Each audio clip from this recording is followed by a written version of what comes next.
Hey, we're getting set here for the second game of a two-game doubleheader this afternoon at the Vicky Kazee Hollyfield Softball Complex on the banks of Mossy Creek, the campus of Carson-Newman University in Jefferson City, Tennessee. I'm Kyle Benjamin, set to bring you matinee action as the Eagles take the field this afternoon for the second time. Starting lineups upcoming, the Eagles defeated North Greenville in Game 1, 3-2 on a walk-off double.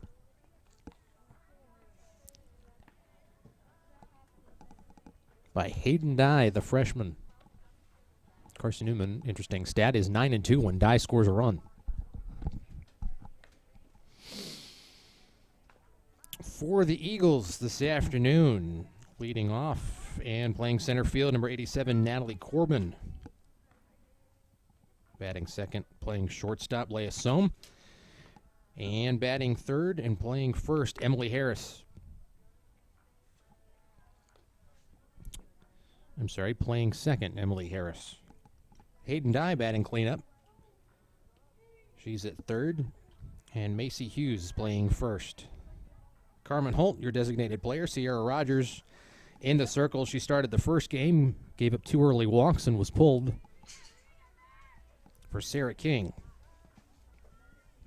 Mary Vandergraaf's playing right field, batting 8th. Sienna Cameron batting 9th, playing center. And Ruthie Allen is hitting 10th as our flex player. Up first for North Greenville, number 6, Alexis Wilkinson. She led off the first game, went 0 for 2.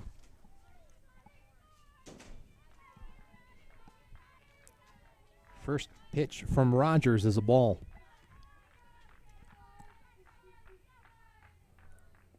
Eagles now 18-3 on the season.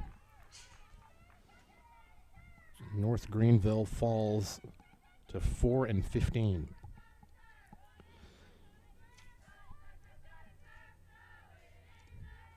Wilkinson leading off this afternoon for North Greenville. She's playing center field. Takes that pitch for strike 1. Lineup hasn't changed much for North Greenville. Claire Gilmore batting second. Playing first. Brianna McCrae batting third, designated player.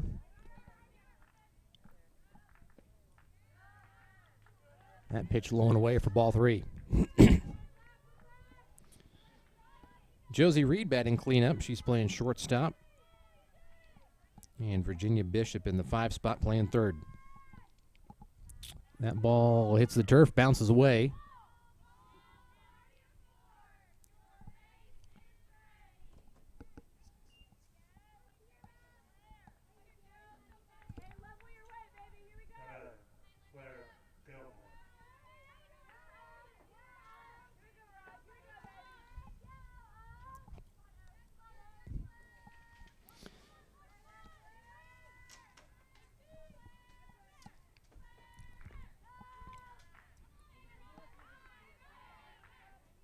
So Wilkinson stands on the plate, stands on first. Gilmore at the plate, and Graves is already out to talk to his freshman pitcher.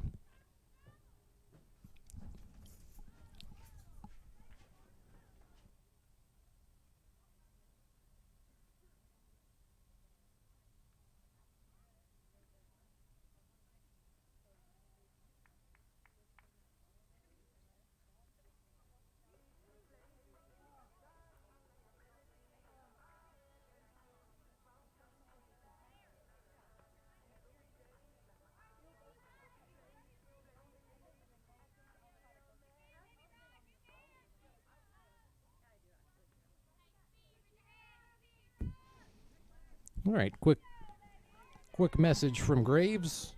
Rogers steps back to deliver another pitch here to Gilmore. Runner goes, pitch low and into the dirt, hits the backstop.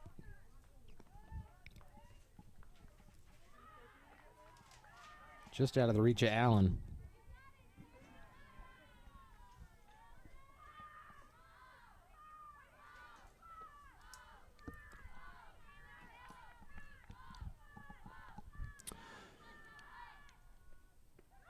So runner on that one from Rogers finds the strike zone.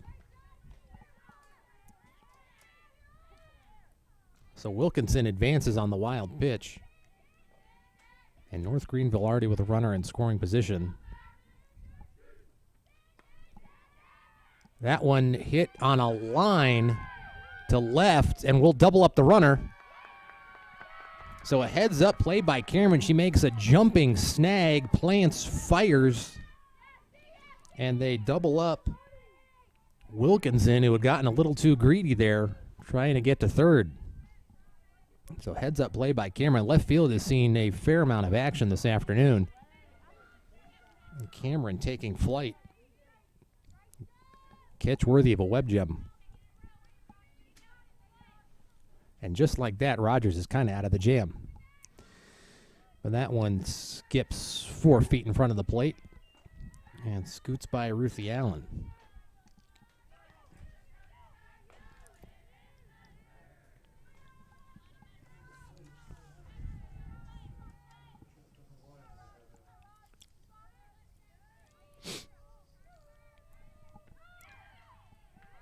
Rogers delivers a beaut, but doesn't quite hit the corner.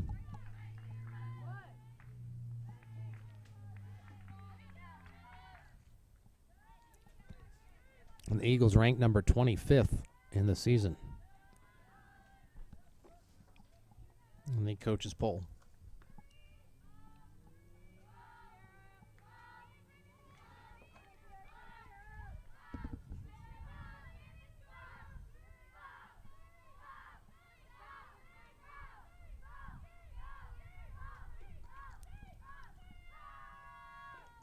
Another one in the dirt, and that'll be ball 4.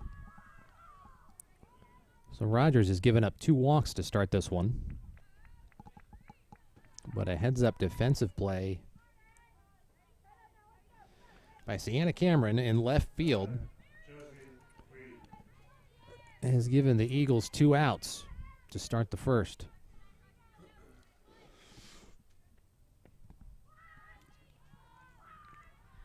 Josie Reed steps in, the senior batting .271 heading into this afternoon.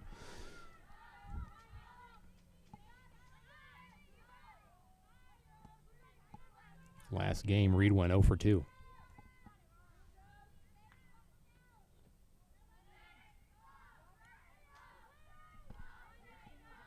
Rogers delivers another ball.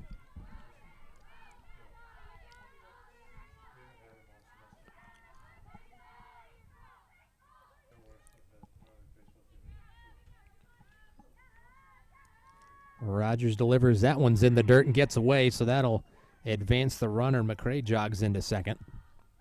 That's Rogers' third wild pitch in 3 batters.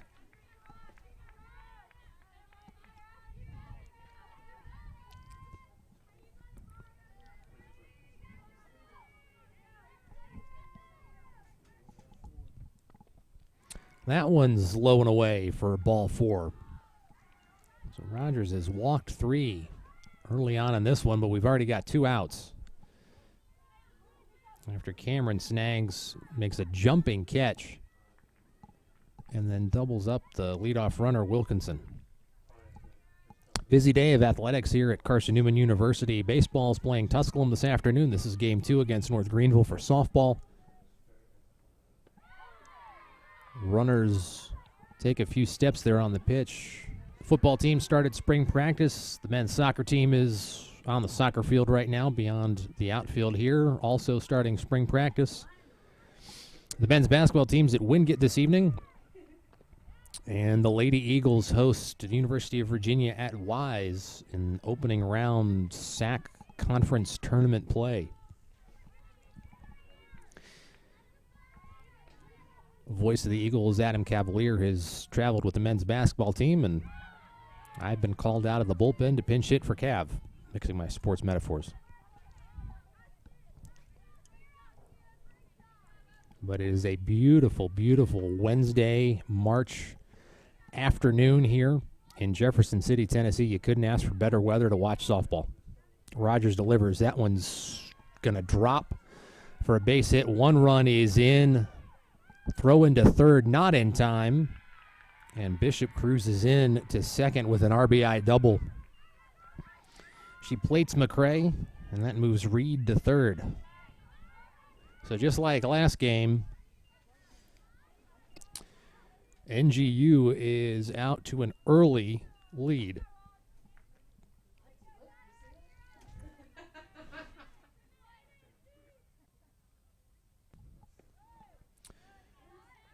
Rogers misses low with that one.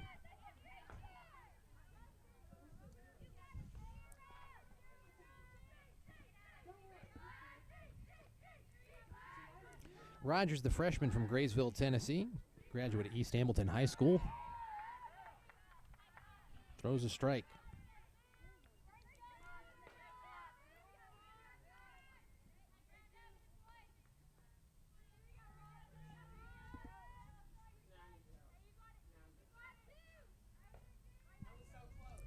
Rogers delivers. That one's fouled away. Bounces off the backstop.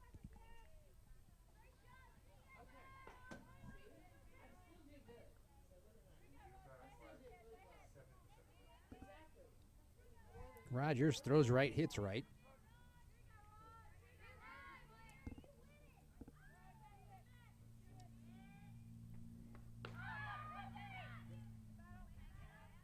That pitch fouled away.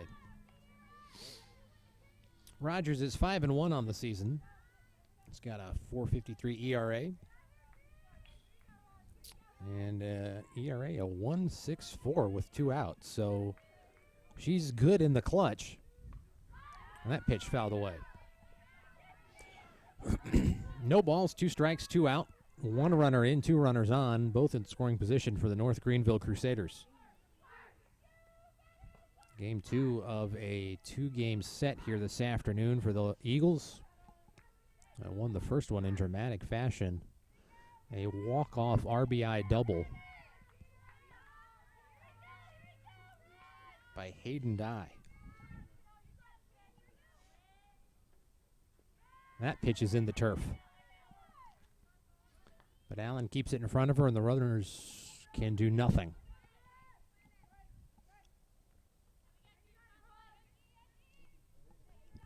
Rogers, so far this afternoon, her delivery has been a bit low.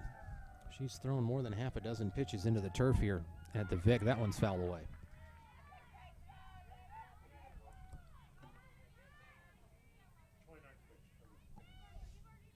This is going to be Rogers' 29th pitch of the inning.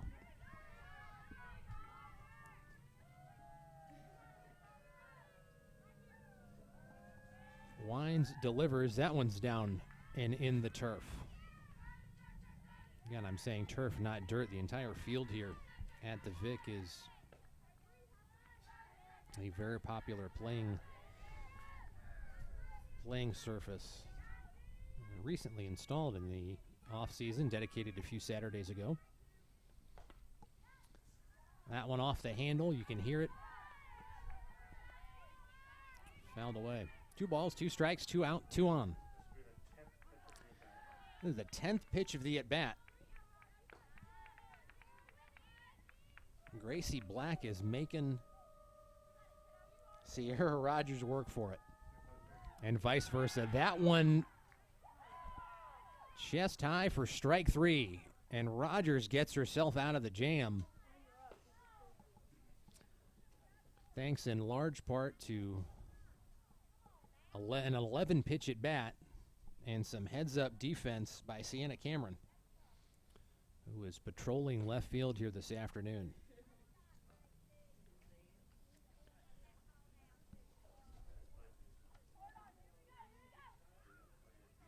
All right, up now for the Eagles, number 87, Natalie Corbin, the junior from Tybee Island, Georgia.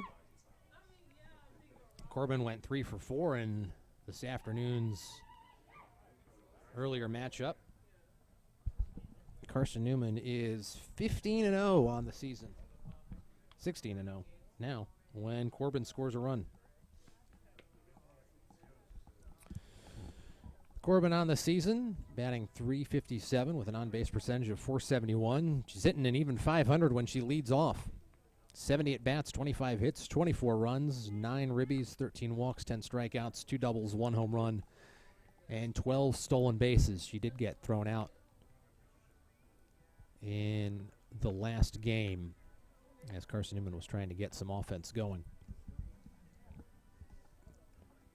Corbin currently has a 5-game hitting streak. And she's had 4 3-hit games, so that brings her total on the season to 6 multi-hit games.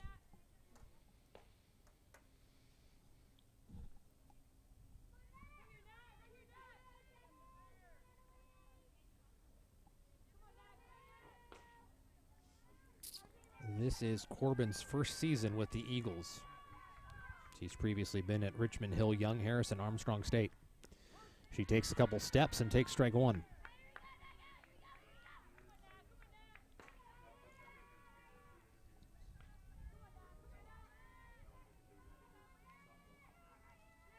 She went 3 for 3 February 26 when the Eagles faced Lander.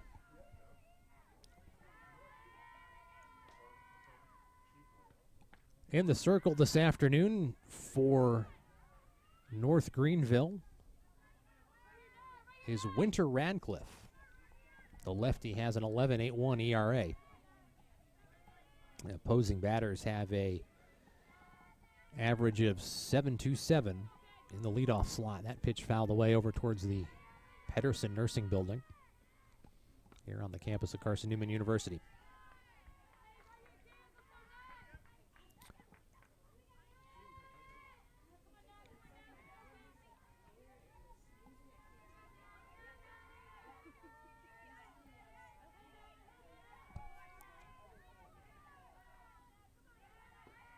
So Corbin working the count here. Grounds that one foul down the third base line. Coach Graves sticks his foot out and gives it the old Olay.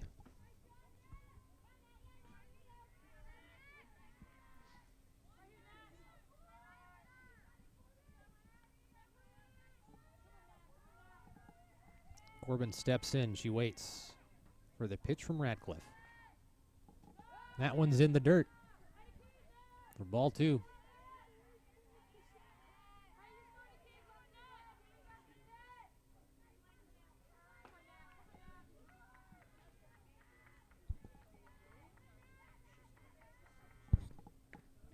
Ground ball to short, fielded cleanly and thrown out.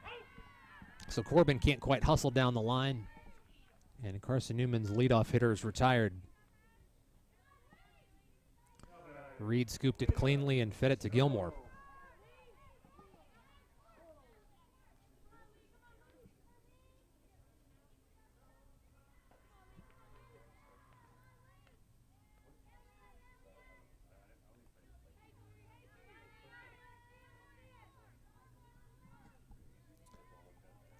Senior Leah Selmnow at the plate for the Eagles. Selm, a prolific member of the offense. Heading into today, she led the country in hits with 38, but struggled in the last matchup between these two teams. Selm went 0 for 2. Drew a couple walks.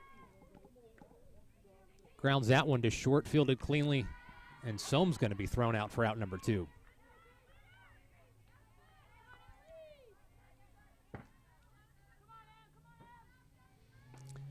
Two up, 2 down for the Eagles. Emily Harris now at the dish for the Eagles, the senior hitting .522.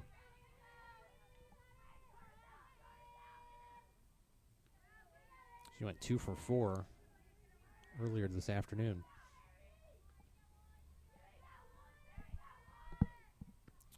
Pitch delivered. And Hughes takes that strike.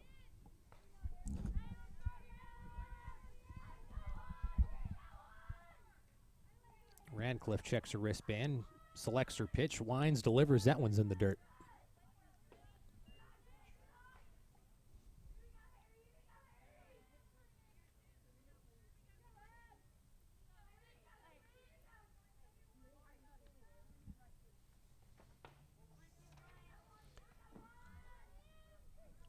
Emily Harris, a senior from Cumming, Georgia. Comes to Carson-Newman from Young Harris. This is her first year with the Eagles. The transfer graduated from South Forsyth High School and was academic All-American last year.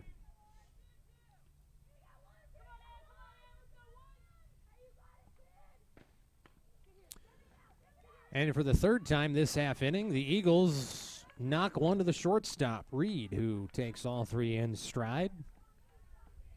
So she does the hard work. And the Eagles go down in order, 1, 2, 3, to start the game.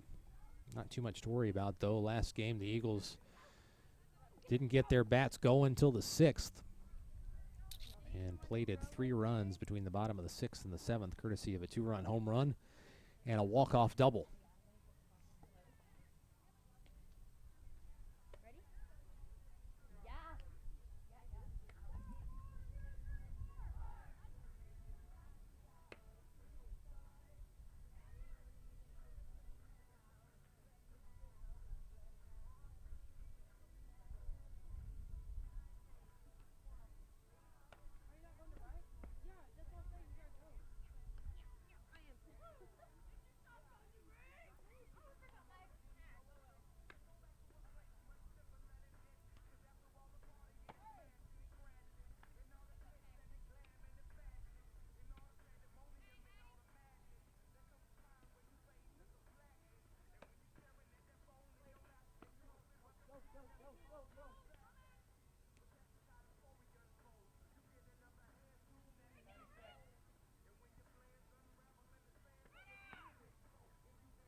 As we head into the top of the second here at the Vic on the campus of Carson-Newman University, the Eagles trail North Greenville University 1-0.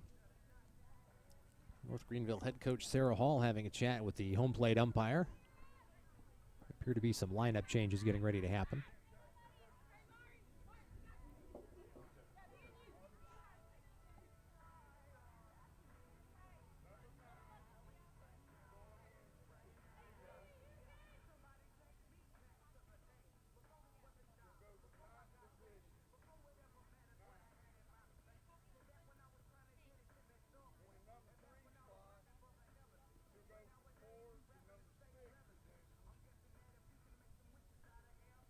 North Greenville's making some wholesale lineup changes, so we're going to take a second to get this sorted.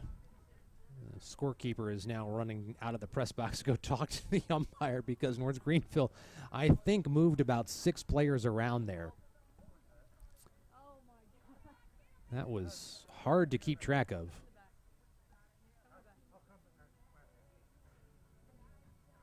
So game 2 of a doubleheader. It's been a long afternoon. It is warm here.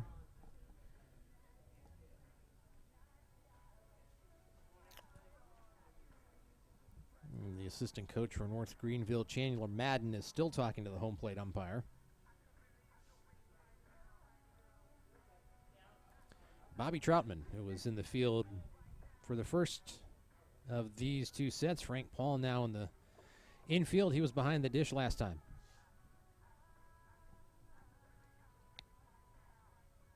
It's a good game when you don't have to talk about the umpires all that much other than, hey, they're meeting with the coaches to change the lineup a little bit. And we're still going to wait for a second while we try to get the lineup changes sorted.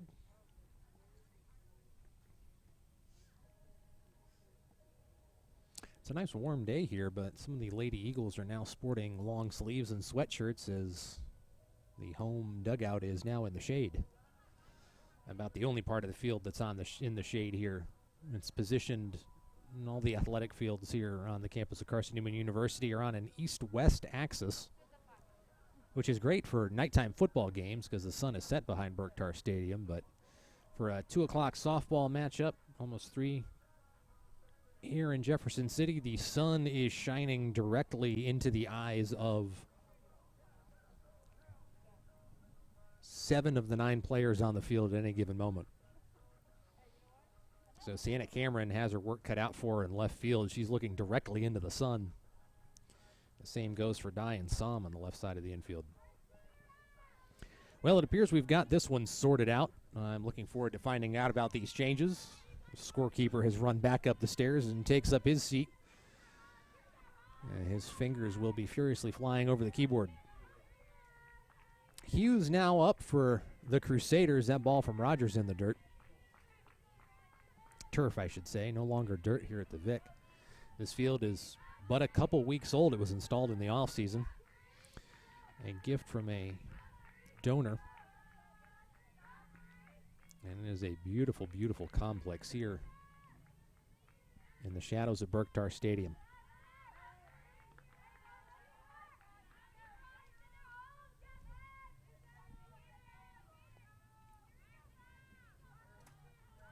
Rogers working on her 33rd pitch of the afternoon through one inning of play. Hughes, a senior for North Greenville, batting .245 on the season. She went 1 for 3 in game number 1. Fouls that one away. Takes a big hack at it and didn't make clean contact.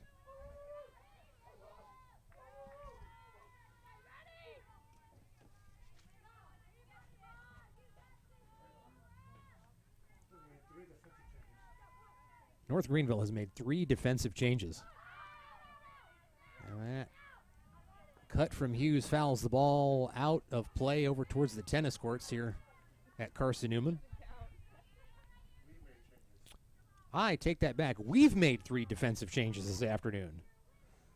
I did not see Coach Graves talking to the umpire. All I saw was North Greenville's coaching staff, so my apologies. We'll see if we can sort this out now.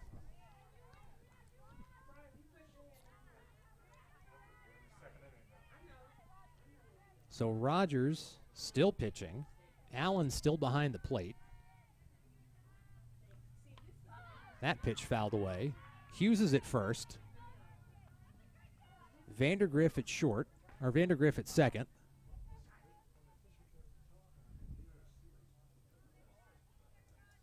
Emily Harris is at short.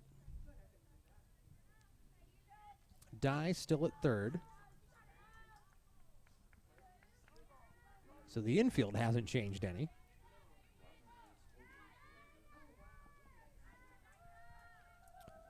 Rogers rocks, winds, delivers. That one's down low for ball 4.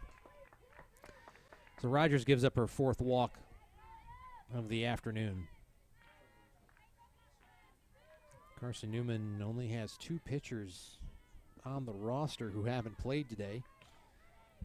Sarah King came in after 2 batters in the first inning of the first game. She closed that one out for her 10th win of the season.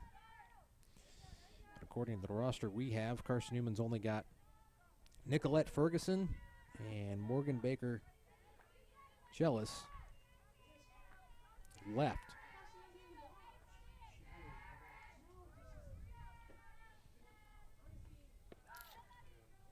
Rogers pitch down and away.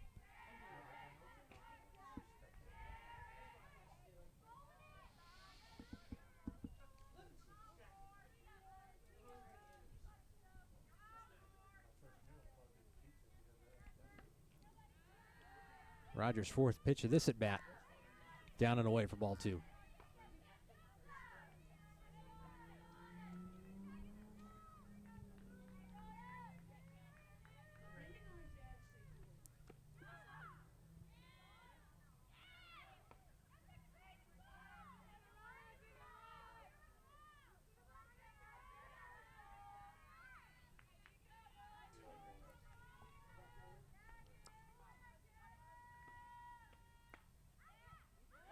That ball's going to drop for a base hit. Runner will advance just over the heads, I should say, of Dye and Harris as they both had the shift on and tried to make a play. So Hughes reaches first. Hughes reaches second, sorry. Kuhn, the senior, now standing on first. So in the second inning, the first 2 batters for North Greenville are on.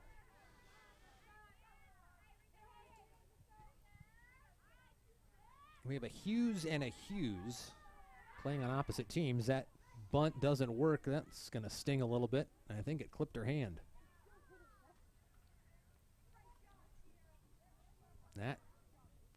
don't rub it, as they say.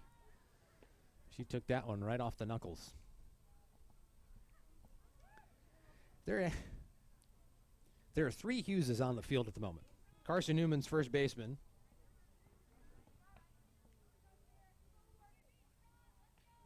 Macy Hughes.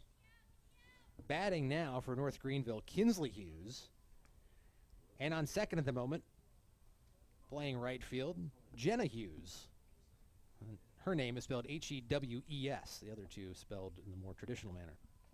So, fun little bit of trivia for you there is Kinsley Hughes thinks about her fingers and talks to the head coach as they try to decide what to do. North Greenville trying to play a little small ball. Some strategery here.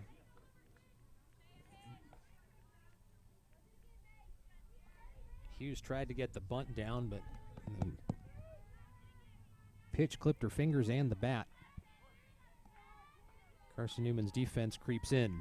R. Hughes is working in along with Dye at third. But Greenville's Hughes decided not to bunt.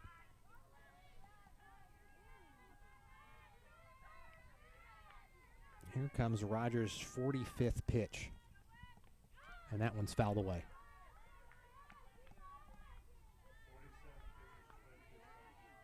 She has thrown 22 strikes out of her pitch count this afternoon. No balls, 2 strikes, no out, 2 on. North Greenville up 1-0 here in the bottom or top of the second. We'll get it right eventually. Hughes takes a big swing at it for strike 3. So Rogers records her first strikeout of the afternoon. And Carson-Newman's a little closer to escaping this jam. Alexis Wilkinson up again for the second time in as many innings. The leadoff hitter, the freshman, hitting .276. She walked her first at bat. Tries to get that bunt down right back to the pitcher. She throws on to first, but that will advance the runners. Vandergriff scoots over to field it from Rogers.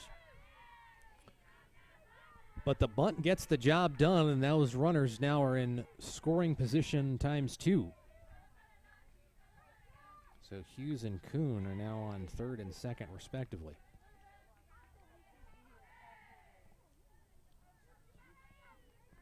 Gilmore, first baseman, now up. She watches that pitch go high.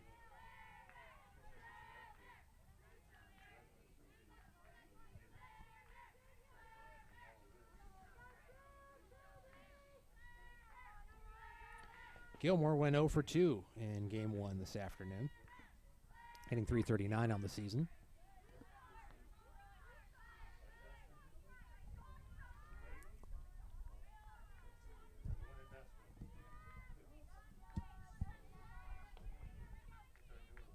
Rogers takes a deep breath, rocks back, kicks, fires.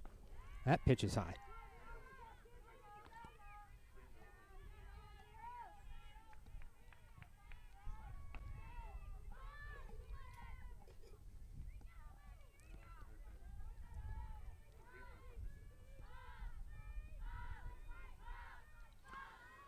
Rogers plus 50 on the pitch count in 2 innings.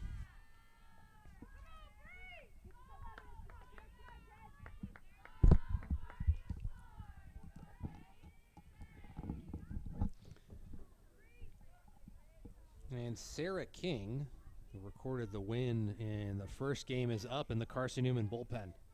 Bases loaded now for the Crusaders as Gilmore draws the walk. Things are a little sticky here for the Eagles.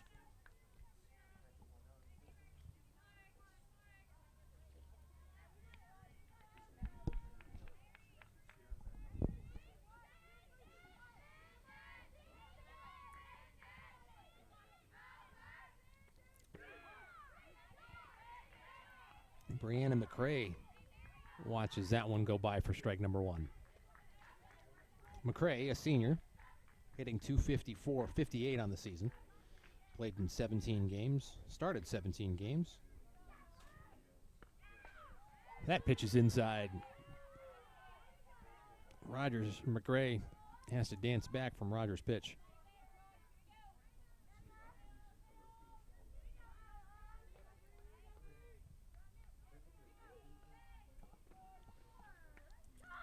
That one is popped up and fielded cleanly by the catcher Allen, and that'll do it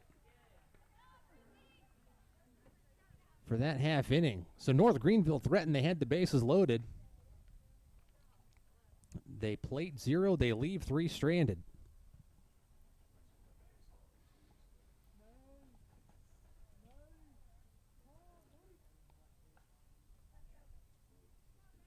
But Ruthie Allen didn't even doff her mask. She reached back and snagged that one to end the inning.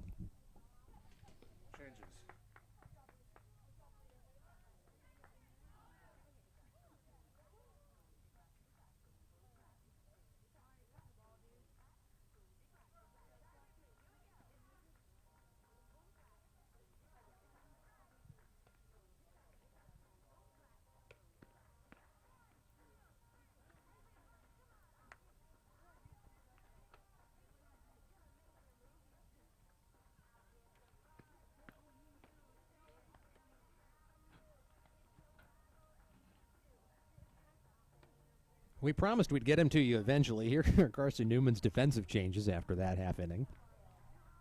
So Leah Selmnow's been pulled from the game. She's been replaced by number 20, Mari Robbins, who is now playing right field. Emily Harris has moved to short. And then Mary Vandergriff, who started the game in right field, is now playing second. Hayden Dye, the hero from game number 1, is now at the plate for the Eagles in the bottom of the second. So if you're keeping score at home, we've had some significant changes to the Eagles roster.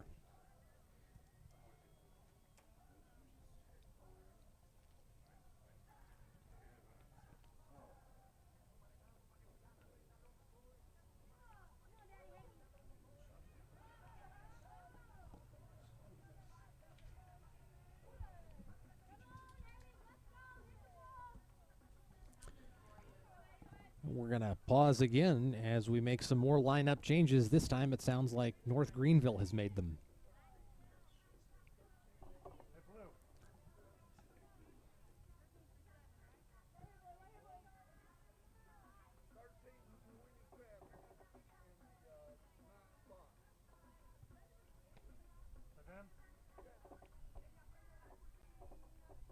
So number 13, Savannah Chambers, has stepped into the lineup for number 27, Kinsley Hughes.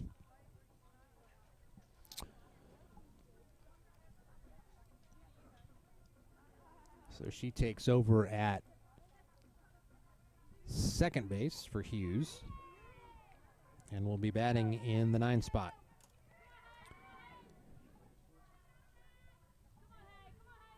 Hayden Dye, meanwhile, waits for her first pitch of this particular game this afternoon. Carson-Newman 9-2 when Dye scores a run.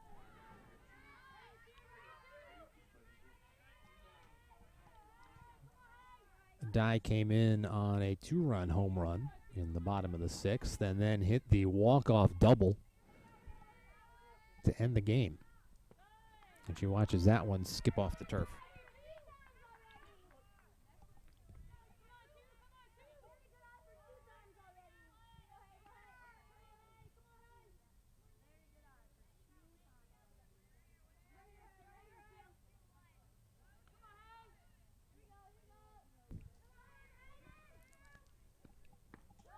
Dye thinks about it, but checks her swing. That one was shoulder height. Dye is perfect on the season when she leads off. She's got a .788 slugging percentage, but batting 1,000 when she's the first player up in any given inning. Hitting .439 on the season. She'll draw the walk, so that doesn't hurt her average at all.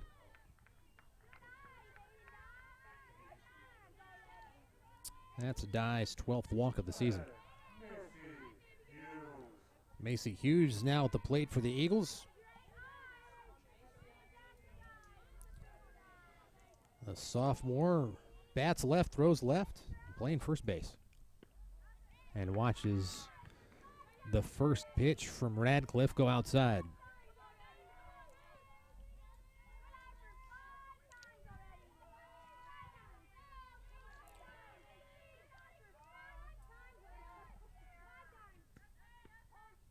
And pitch number 2, she'll watch for a strike.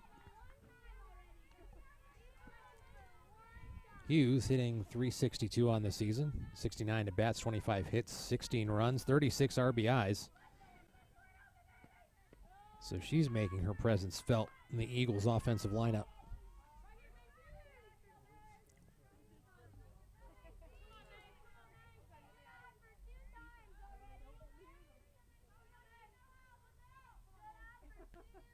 Hughes leads the nation.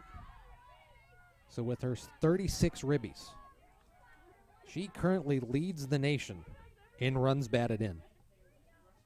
And teammate Hayden Dye sits in 7th.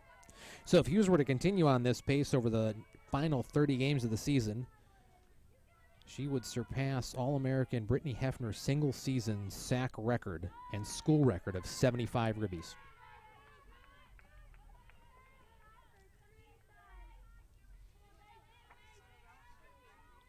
Macy Hughes from Coreyton, Tennessee, Gibbs High School grad. Preseason All-SAC first team. She ended 2021 as a second-team All-SACer. She draws the walk. So Carson-Newman with 2 on in the bottom of the second, both via walk. And North Greenville looks ready to make a pitching change. Head coach Sarah Hall heads out to the circle, calls in her defense.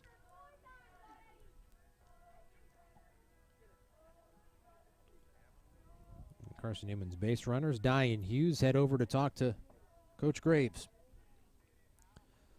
Everybody be huddling this afternoon.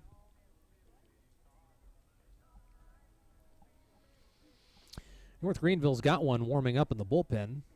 Unfortunately, North Greenville does not have numbers on their jerseys, so we got to wait. Number 9, Haley Wells, listed on the roster as a utility player, is warming up in North Greenville's bullpen. Still warming up, though, for the time being. It looks like Winter Radcliffe is going to stay in the circle. Carmen Holt, number 6 for the Eagles, now at the plate for her first at bat of this one. Holt, a senior from Anderson County High School out of Lawrenceburg, Kentucky. Squares to bunt, but lets that pitch go by. Holt was 1 for 3 in game number 1. That one hit, a double. Squares to bunt again, fouls that one away. So Coach Graves with an aggressive call early in this one, trying to advance his runners.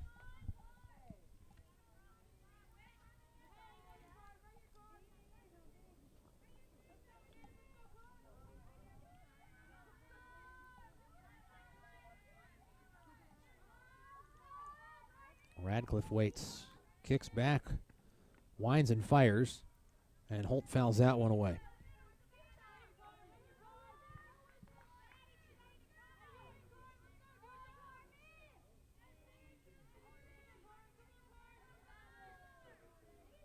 Holt, a career .313 hitter. She's played in 24 games, started 14 of them. Those 14 games have all been this season. That pitch is in the dirt. 2 balls, 2 strikes, no out, 2 on. For Carmen Holt, hitting .304 this season. 227 with runners in scoring position.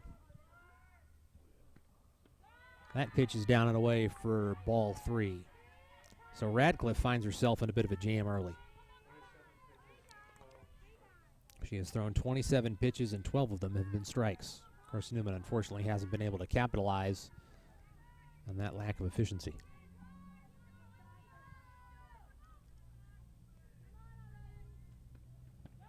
And that's ball 4. So the Eagles have the bases loaded in the bottom of the second. Holt draws a walk. It's her 5th of the season.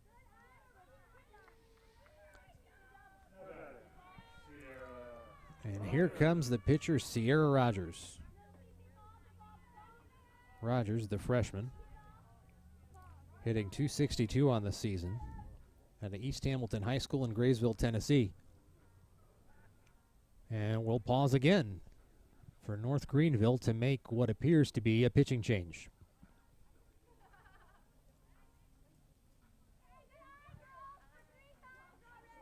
So Radcliffe will turn the ball over. It's the number 9, Haley Wells.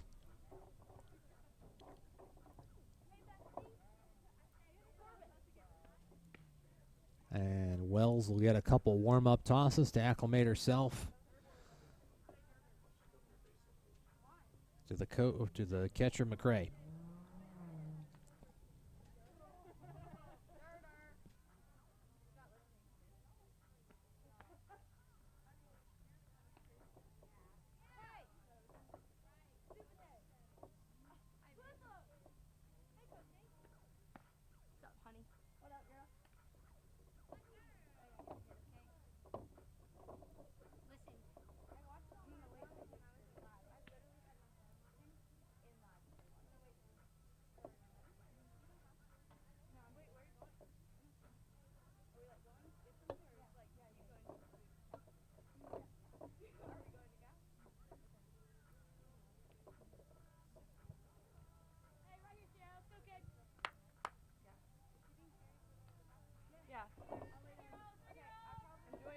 And even after the pitching change here for North Greenville, they've put another player into the bullpen to start warming up.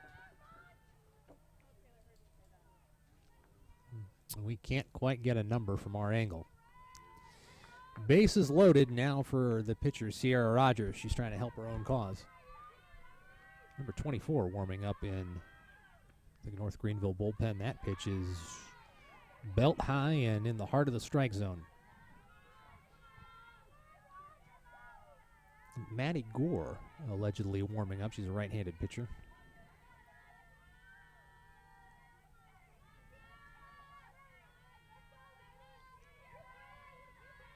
The Eagles dugout showing some life here this afternoon.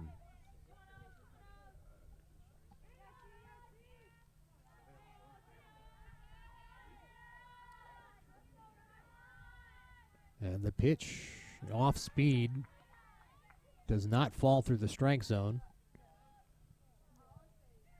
And Rogers didn't swing at it.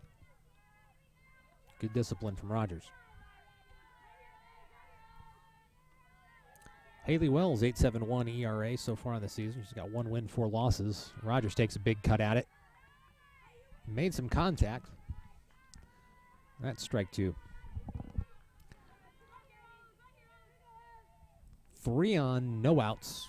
Count is 1-2 for Sierra Rogers. She'll ground that one to third, fielded kind of cleanly. And Bishop goes home to pick off the lead run or die. But that does keep the bases loaded for the Eagles. So the momentum still carrying on, although couldn't capitalize on that contact. Bishop had to drop to her knees to field that one. Wells looks in, dials up her pitch, delivers, and that one's fouled out of play just over the backstop and onto the hillside here and across the street. Mary Vandergriff, Jr., up for the Eagles. Her first at bat of the day. Hails from Soddy Daisy, Tennessee, and Chattanooga Christian School. Sophomore, throws right, bats right. Watches that one bounce over her shoe tops.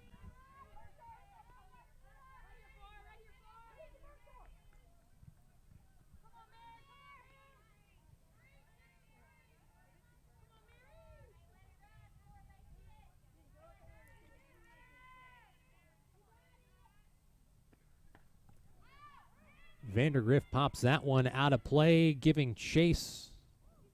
Number 8, the shortstop, Reed, can't get there. The ball bounces safely foul.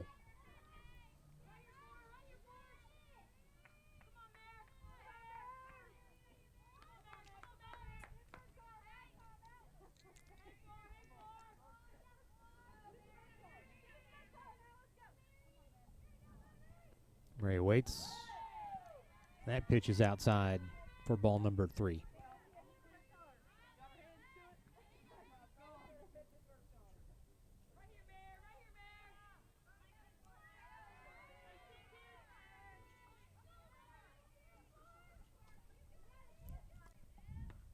Vandergriff pokes that one foul.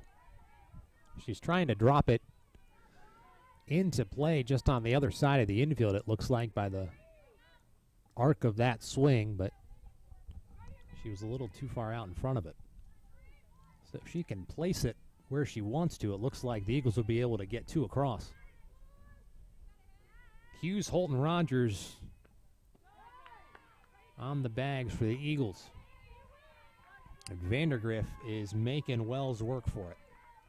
3 balls, 2 strikes, 1 out, bases loaded. Vandergriff is hitting .267 this season. Carson-Newman is 2-0, and she has a multi-hit day. And that's ball 4. And headed into today, batting a clean .500.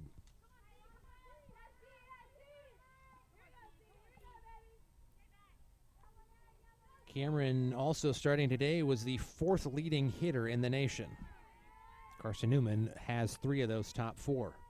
Selm, Harris, and Cameron.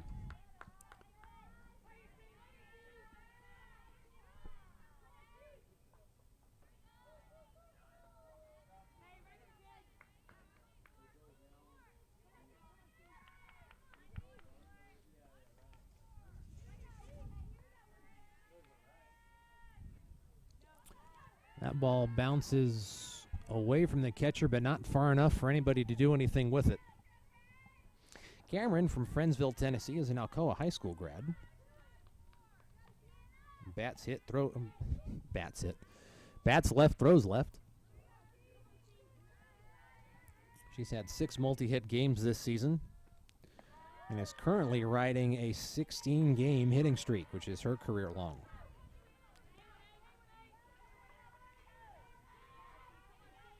She has started all of Carson-Newman's games this season, and the Eagles are 10-0, and she's got a multi-hit day, and 14-0 when Sienna Cameron scores a run. Hits that one off her fingertips and into the North Greenville dugout.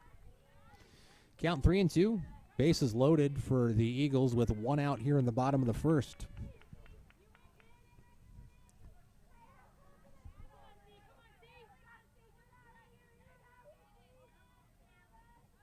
Pitcher Wells looks at her wristband, dials up her pitch.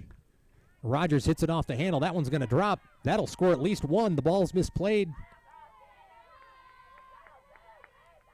But the Eagles could not capitalize. Rogers hit that off the handle. Sorry, Cameron hit that off the handle and put enough spin on it that the shortstop, Reed, couldn't quite make a clean play on it after it bounced. She was able to gather it in, and that stopped the Eagles from advancing more. But Cameron adds another RBI to her stat line.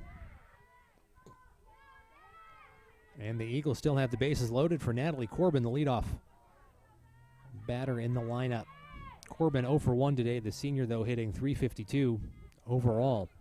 Got 25 hits on the season, 9 RBIs. She's batting 1,000 when the bases are loaded, .450 with runners in scoring position. She's got a .465 on base percentage. So Corbin trots at it. Her favorite method of batting is to not quite Happy Gilmore the thing, but she approaches the ball with some gusto.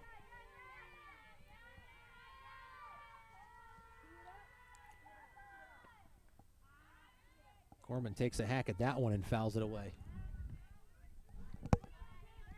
The anticipation is building. The Eagles have had the bases loaded here for 10 minutes now, according to our official scorekeeper. The game started at 3:11. This has been a very long half inning. The pitch is in the dirt, off the chest plate of the catcher and back into play, but slow enough and in front of her enough that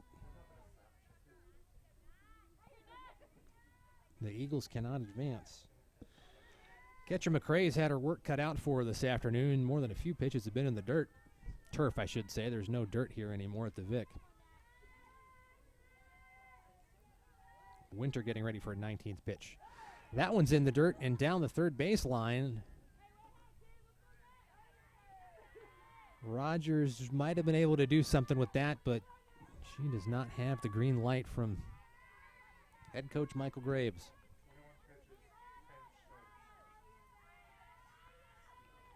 Wells has thrown 21 pitches, 10 of those have been strikes. Corbin takes that one off her right shoulder, so she trots down the first. We bring in another run.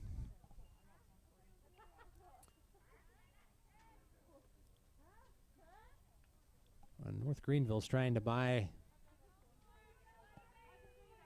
number 24, Maddie Gore, some time to warm up. Maria Robbins now at the plate. This is Robbins' first at bat of the game.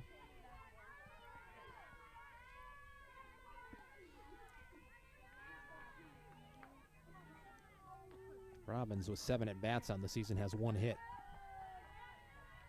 Takes that pitch high and outside. Yeah, it's a good one out there. And it's the hottest during our practice.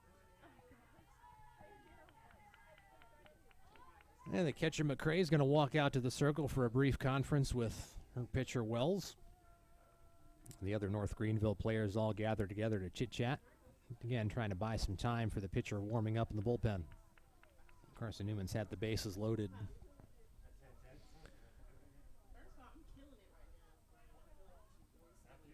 Through 3/4 of their lineup.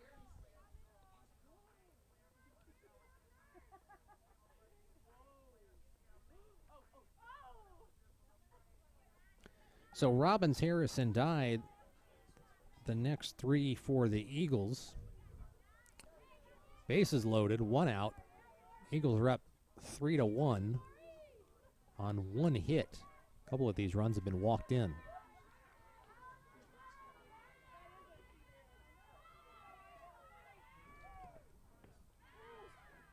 Mari takes a big cut at it.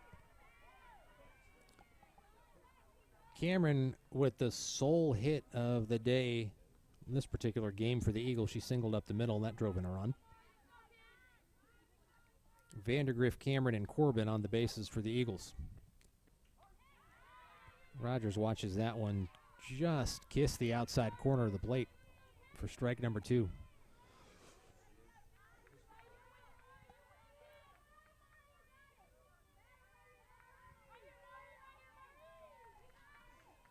Robbins waits for the pitch. That one is low, just across the shoe tops. So the count's 2-2 to Robbins. Mary Robbins, a freshman from Sweetwater, Tennessee, Sweetwater High School grad, listed as a utility player in our program this afternoon. And that ball bounces all the way to the backstop. Again, the Eagles not quite ready to be that aggressive on the base paths. I don't think that one bounced far enough away that it gave anybody any confidence that the run would score safely. Well, it looks like Greenville's about ready to make another pitching change. Maddie Gorey was in the bullpen, has now left the bullpen, and into the dugout she goes to wait. So we'll see what North Greenville wants to do there. This is Haley Wells' 24th pitch of this half inning. She's successfully thrown 1/3. That pitch is low and away.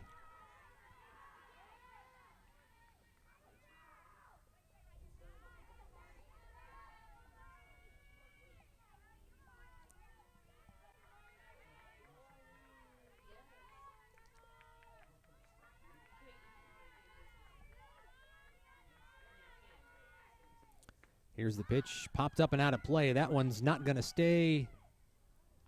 It did stay in play, but fell right down the face of the home dugout bench. And the first baseman, Gilmore, couldn't get a hand on it.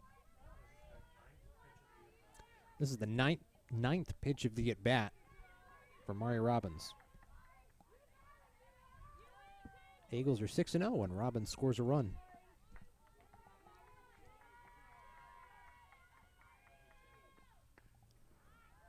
Robbins swings, makes contact, but that one bounces foul just in front of third base. And Graves dances out of the way, offers his players some more encouragement. Big at bat for Robbins. Freshman has had 7 at bats this year so far, and I doubt many of them have come with the bases loaded.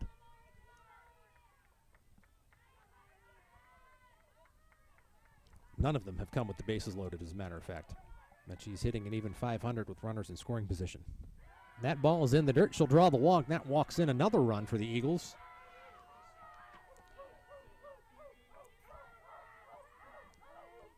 And I think Coach Hall of North Greenville has seen enough. And she indeed has. That'll do it for Haley Wells, who threw 27 pitches and recorded 1 out. So here comes Maddie Gore, a freshman right-hander. Gore will get a few warm-up tosses. She takes a big ol' wind-up from the back of the circle to the front.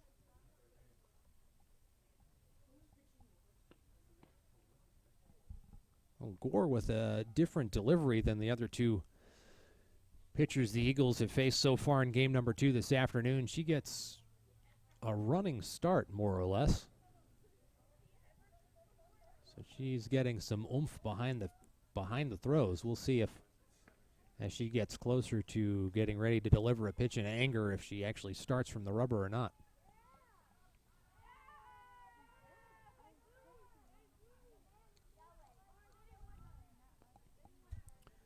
North Greenville red on red with white socks and white shoes. The Eagles wearing their baby blue jerseys, white pants, navy socks. Some white cleats, some gray cleats. Sienna Cameron sporting the gray Nikes.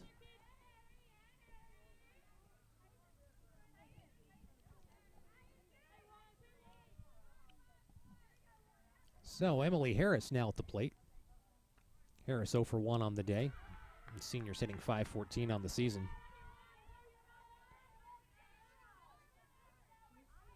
Emily Harris coming into this afternoon, second in the nation in hits. And behind her teammate, Leah Selmnow. Grounds that one back to the pitcher. Pitcher flips it back to home for the out. So that'll be out number 2. Prevents the run from scoring, but keeps the bases loaded. So Harris grounds into the fielder's choice. And Sienna Cameron does not get home safely. So the hero of game number 1, Hayden Dye now at the plate for the Eagles. Well, the freshman takes ball 1. We have batted around this inning. And Carson-Newman has 4 runs to show for it on 2 outs, but the bases are loaded for Dye, who takes a big cut at it and grounds it right to the shortstop for out number 3. So Carson-Newman put up 4, took the lead, and had the bases loaded for most of that inning, but couldn't do any more damage than that after Dye's hard ground ball to Reed was scooped and flipped to Chambers for the out.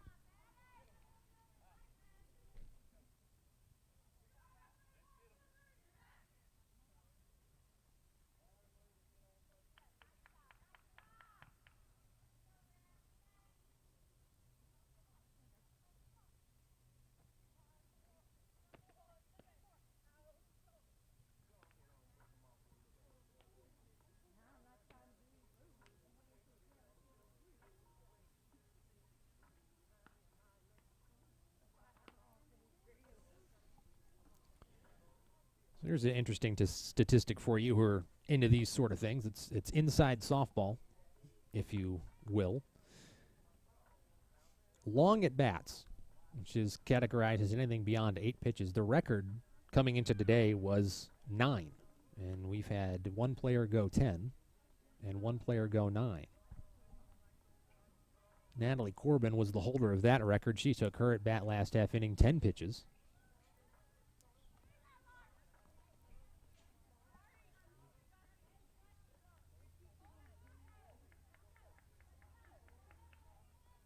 So Carson-Newman this season recorded one previous walk-off against Mississippi College earlier.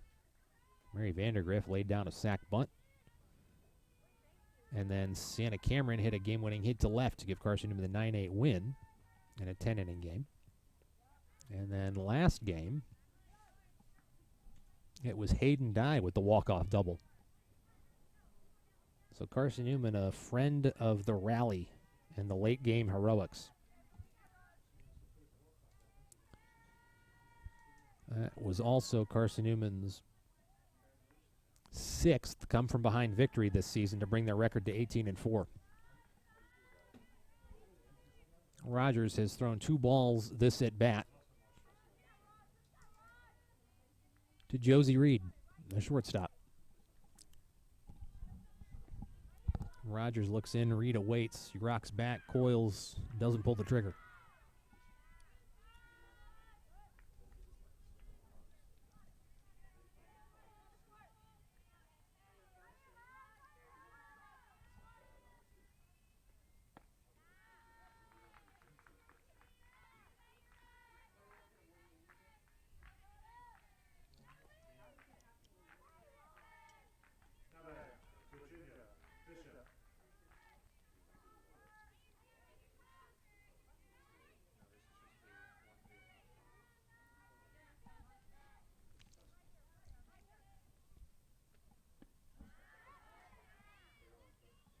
So Reed draws the walk. And now Bishop is at the plate for North Greenville. Bishop hitting 182 on the season. Has already drawn a hit today. She walked and drove in a run in the first.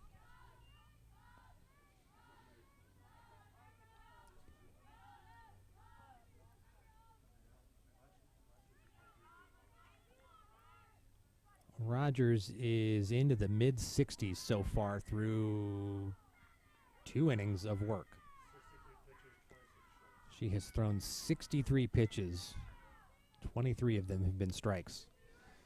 So Rogers having a bit of a time finding the strike zone this afternoon.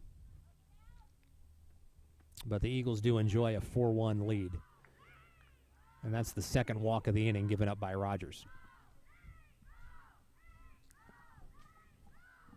No one doing any work in the Carson-Newman bullpen at the moment. And doesn't need to because here comes Sarah King, a pitcher of record for the previous win this afternoon. King's going to have a tired arm this evening. She was previously in the bullpen, and she wasn't there when I looked because she was getting ready to walk onto the field. So Rogers, through 2 innings, gave up 2 hits, one run, 1 earned run, but walked 7 with 2 strikeouts. And she'll leave this game recording a 4.41 ERA. She does have a 5-1 record on the season, but has not pitched enough in this one to record the W. So King back in. She's thrown 120 some odd pitches already today.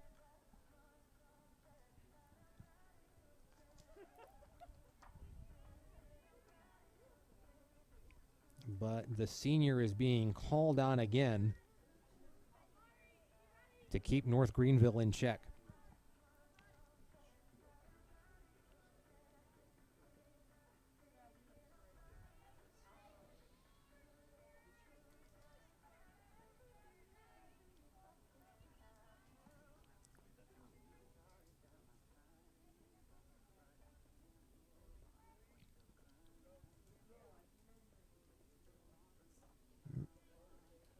Game 1 of this 2-game set, King threw 111 pitches. 70 strikes for an in-game ERA of 3.05. So King and Rogers again are going to combine forces to try to get win number 2 on the day.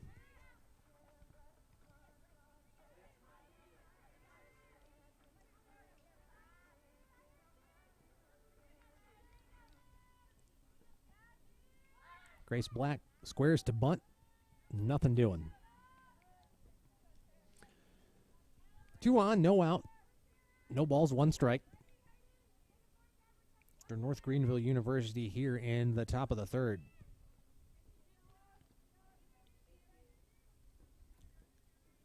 Black, the senior, hitting .417, squares again and doesn't make contact as King's second pitch of the at-bat goes just outside.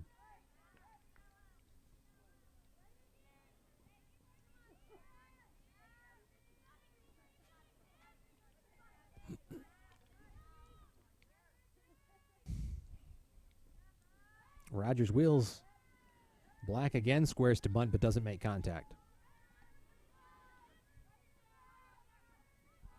So Greenville showing a little bit of aggression here in the top of the 3rd.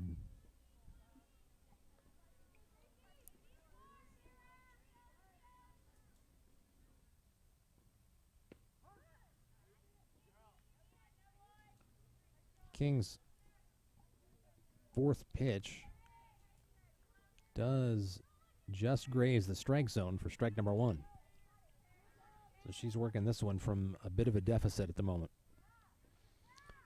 Kicks and fires. That ball bounced, popped right up to the catcher, Warder.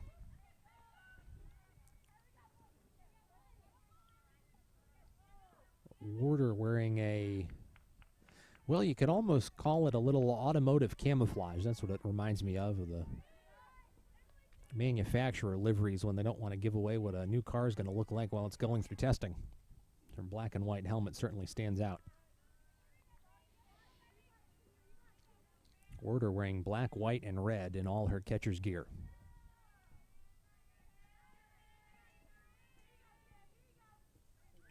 Hughes at the plate for Greenville.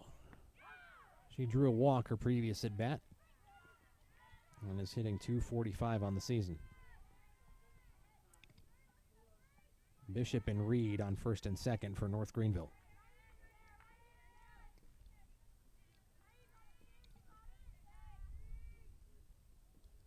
That pitch gets away, and that'll advance the runners. Looked like it slipped out of King's hand and skied way over Warder's head and bounced off the backstop. We will score that one a wild pitch. Sometimes you do need to officially state those things, even though it seems quite obvious. The next pitch, though, is just outside the strike zone. It was knee height, but didn't quite meet the rigorous demands of the home plate umpire for a strike. That one, though, is smoked to center, fielded cleanly, relayed in, but that'll score a run. Corbin grabbed it, but she was far enough back that she was not able to prevent the run from scoring. Reed crosses the plate, and North Greenville gets one back.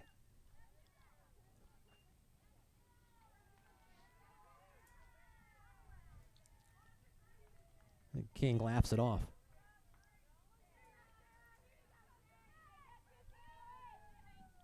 So runner on second, 2 out.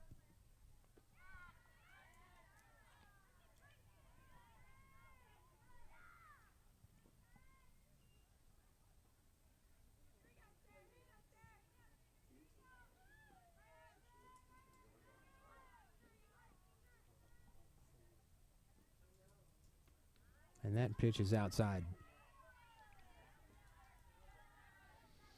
The senior Kuhn, 1 for 1 on the day. She had a single in the second. Is up in the count, 2-0.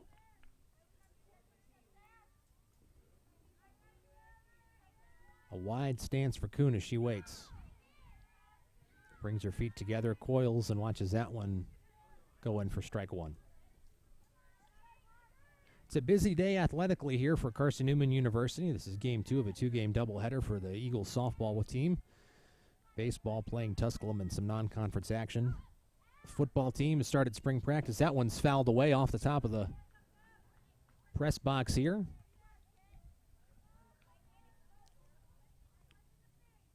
You might have heard it thump off the roof.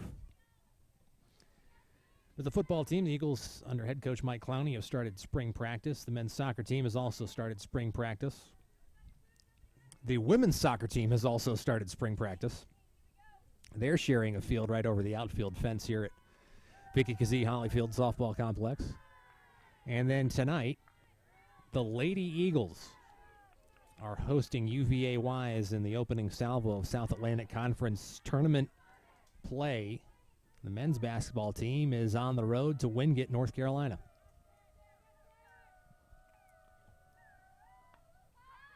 That pitch is fouled back and out of play, and we really need a window on that end of the press box.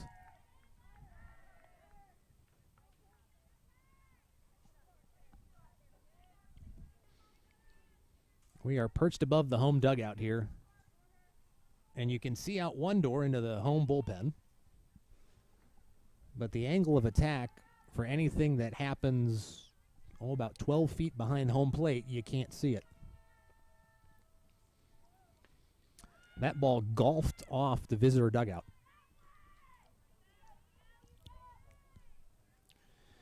So Kuhn fighting back in this one. 3 balls, 2 strikes, 2 out, 1 on. 8th pitch of the at-bat. And as we've already discussed, long at-bats are 8+ pitches.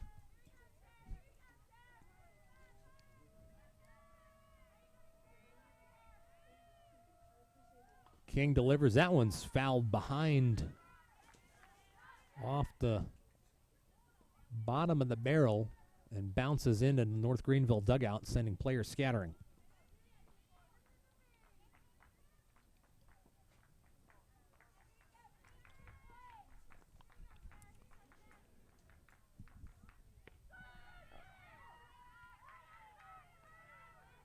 That draws a walk. So King working her 8th inning of the afternoon. She went 7 previously, 111 pitches, and she's been called on again to deliver here. Trying to take the Eagles' record to 19-4. We've had some Japanese steakhouse takeout delivered to the press box.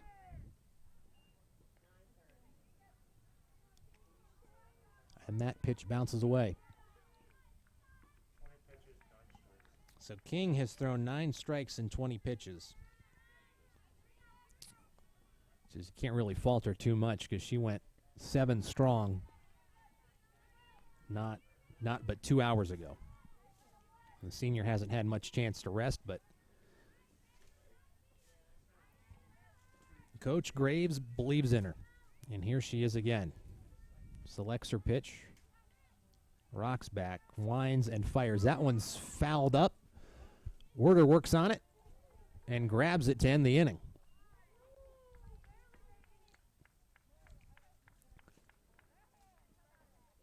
Oh, Werder having her work cut out for her this afternoon has made a couple really great plays behind the dish. And the Eagles retire North Greenville. We head to the bottom of the 3rd. Eagles are up 4-2.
Dye up at the plate for the Eagles in this half inning. Sorry, not Dye. Hughes is at the plate for the Eagles. The sophomore walked in the 2nd inning. She's hitting .362 on the season. Kennedy Warder will now be batting 7th for Sierra Rogers.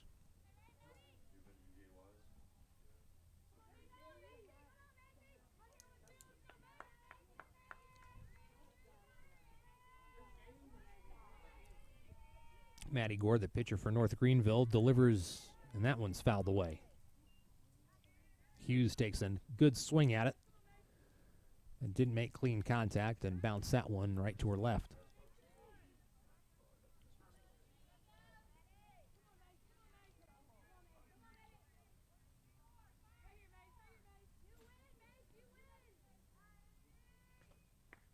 That one's poked to center.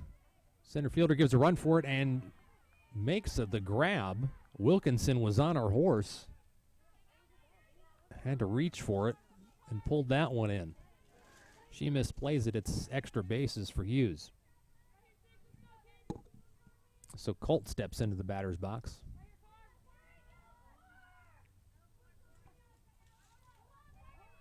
Hitting .304 on the season, but nothing today. She pokes that one up the middle. That'll be a base hit. Wilkinson scoops it, throws it in to Reed.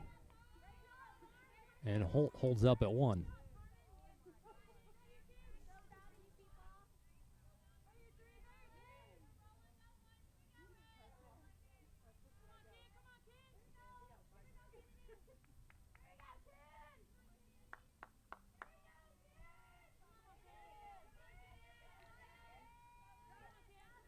Kennedy Warder now at the plate for the Eagles.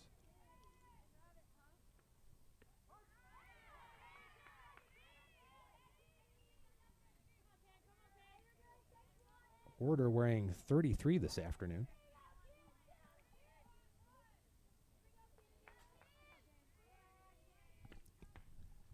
She gets a hold of that one. It's a long fly ball to left, but Black parks herself under it and grabs it. And just like that, Carson-Newman has 2 outs. Up to the plate now, number 4, Mary Vandergriff.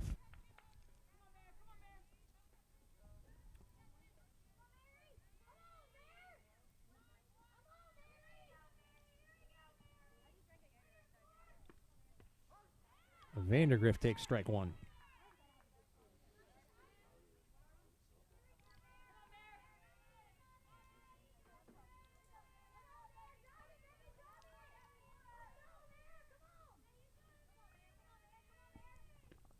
Vandergriff takes that one high for ball 2.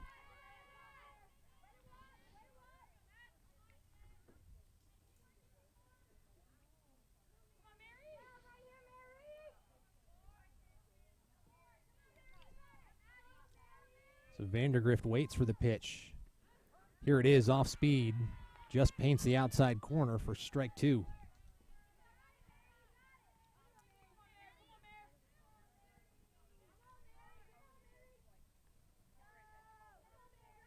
Vandergriff, a junior, waits. 1 ball, 2 strike, 2 out, 1 on. Carson-Newman up 4-2. And Vandergriff chops that one aside. Bottom of the 3rd here at the Vic, in the Vicky Kazee Hollyfield Softball Complex at Carson-Newman University. Home of the 25th ranked Carson-Newman Eagles softball team. 18-4 on the season, already knocked off North Greenville this afternoon. 3-2. Off-speed pitch outside for ball 2.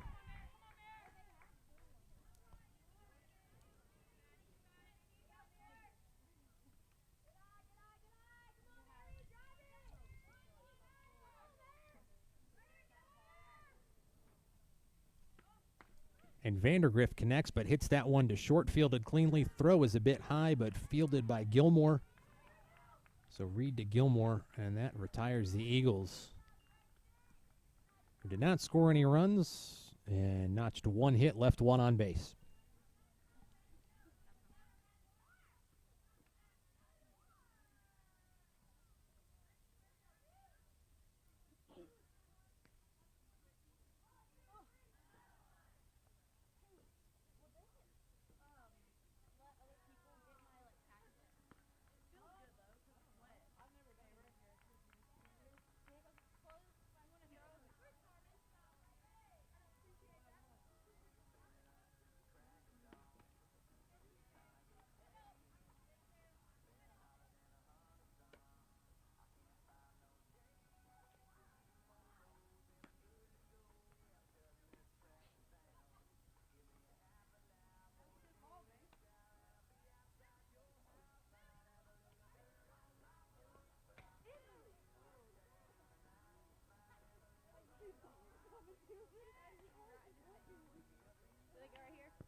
So for the Eagles, King back in the circle.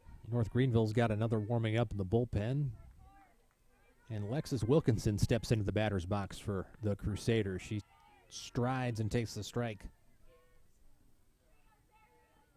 This is King's 9th inning of work in 2 games. She came in 2 batters through the first frame of the first game of this doubleheader. Ball bounced back to King. King fields it, throws to Hughes for out number 1. But King was called on after Sierra Rogers was off to a bit of a rocky start in game number 1. And Rogers was given the nod to start this one. But the freshman struggled, and King was called in for relief. King rocks back, delivers. That one's popped out of play and bounces through the fence over towards the Patterson Nursing Building, which unfortunately Carson-Newman lost to a fire back right after Thanksgiving. Our nursing classes have relocated to the 4th floor of Henderson Hall here on the beautiful campus in Jefferson City, Tennessee. That pitch just outside for ball 1. But the nursing program has relocated and recreated their labs due to some generous donations by a lot of donors, partner universities, and companies who came to our aid in a time of need. Carson-Newman's new health science building. That pitch outside is under construction, but not slated for completion until at least 2023.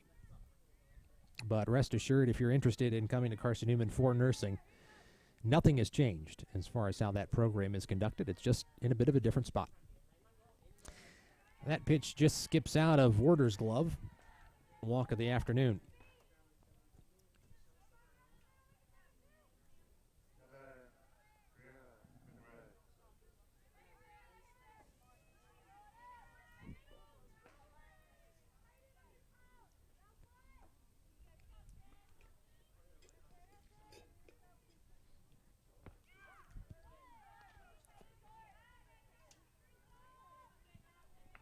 So McGray takes that first pitch outside.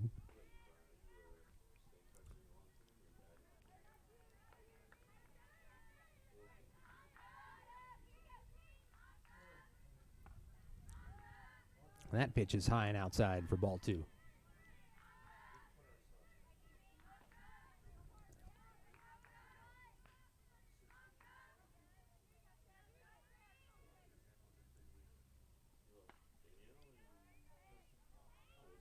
McRae smokes that one down the left field line.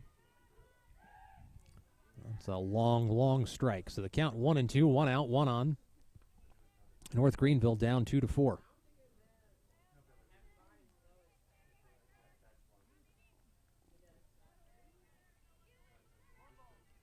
McRae steps in. She's 0 for 1 on the day.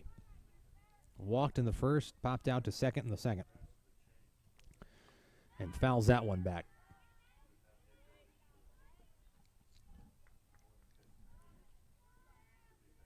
Chamber of Commerce weather here in Jefferson City this afternoon. It's a lovely 67 degrees in early March. Spring weather, but not quite spring yet.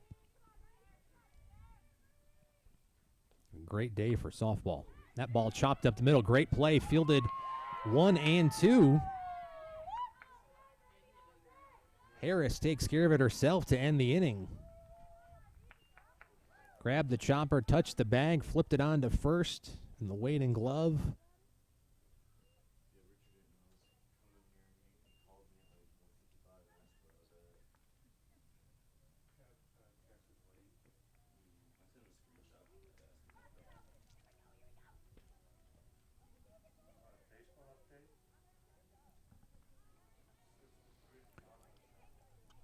A score update for you this afternoon from the Silver Diamond Baseball Complex. About 500 yards from where we stand at the moment. The Eagles are down 6-3 in the bottom of the 7th. They've scored 1 against Tusculum, our rivals from right up I-81.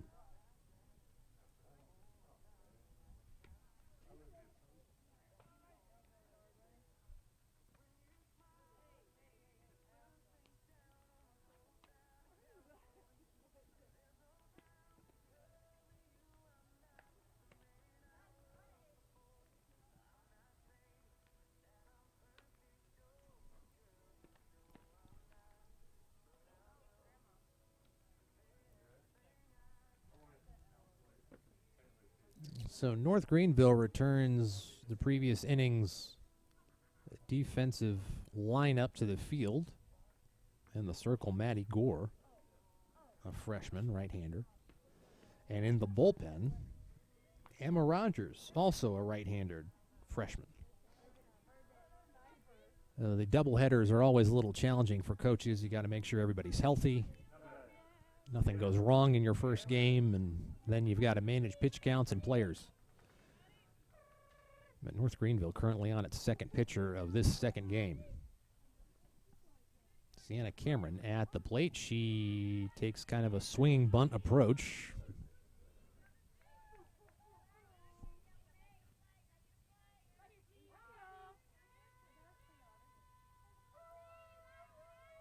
Third pitcher for North Greenville.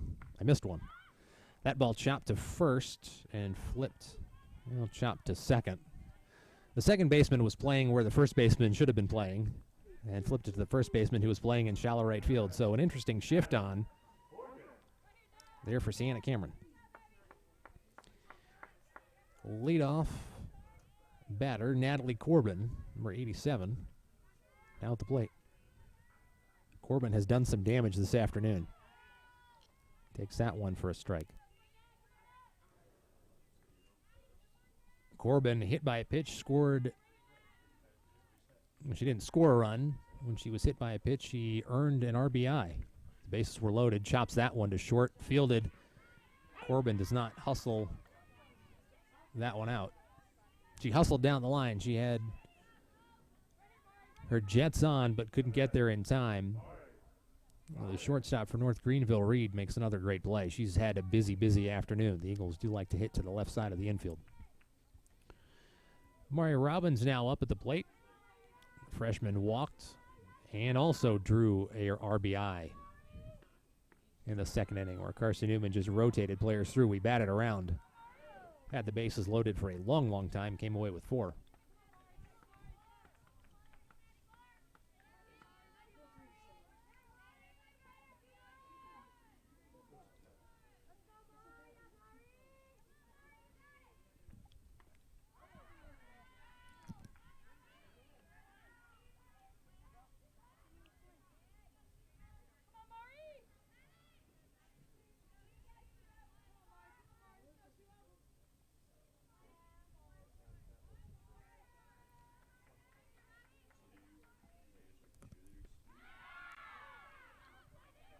And Robbins strikes out to end the inning.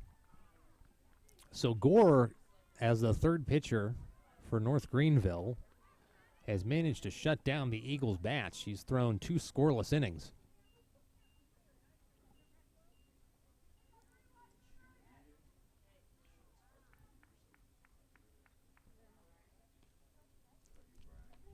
King trots back out for the Eagles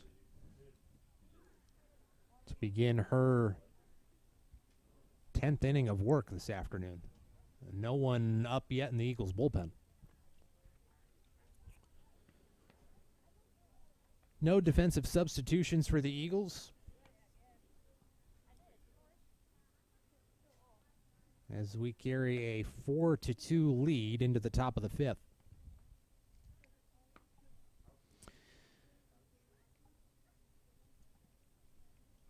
Carson-Newman baseball team going into the top of the 8th.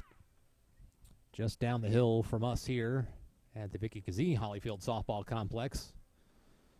The Eagles are playing in the Silver Diamond Baseball Complex under the lights of a new scoreboard. We've got new turf here at the Vic, just installed before this season started. A very large Carson-Newman University logo in the outfield. And a full turf surface. So Reed up at the plate now for North Greenville. She's walked twice today, once in the first and once in the third. And King delivers her 35th pitch of the day. This game. King now approaching 150 pitches on the afternoon. And the senior delivers. That one's grounded to second. Great stab, but not in time. as Hughes can't handle the short hop. That ball skips into shallow right field, where it's backed up by Robbins, who's now playing right. Harris made a sliding play for it, got up, hustled the throw. But the base paths in softball are so short that if you're deep when you make that play, you've got to be on the money to get the runner out. Bishop now at the plate. She's 1 for 1 on the day.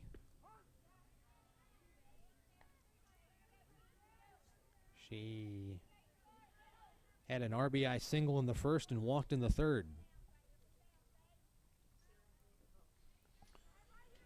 Only hitting 182 on the season, though. She's had 4 hits through 22 at-bats. And that pitch from King is low for ball 1. Shadow's getting a little longer here this afternoon. It's just after 4:05. We are in the top of the 5th in game number 2 between Carson-Newman Eagles and the North Greenville Crusaders. Greenville, red on red. Carson-Newman, baby blue on white. White shoes all the way around.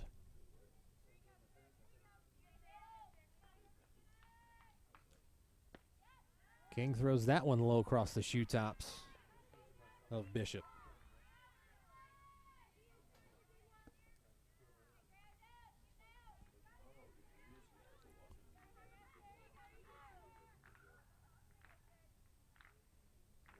Here's the pitch. That's popped up high and out of play and into the dugout.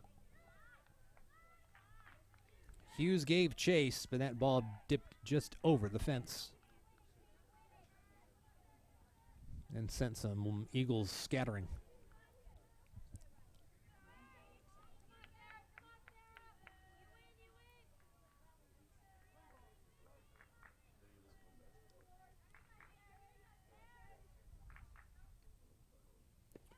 Pitch is low for ball 4. So Bishop squared to bunt, and that pitch was just low enough that she wasn't really interested and pulled back.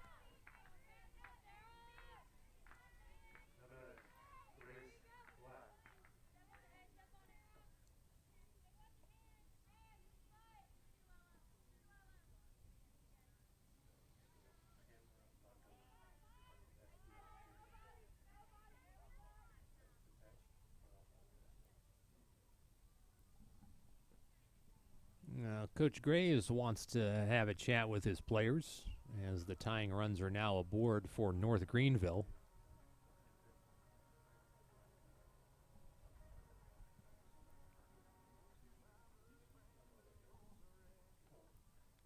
Gracie Black, the senior for North Greenville at the plate. She's hitting .417 this season, 0 for 2 on the day.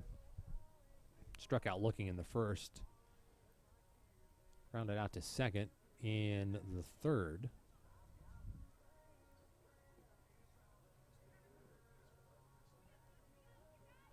Black went 1 for 3 in the earlier matchup.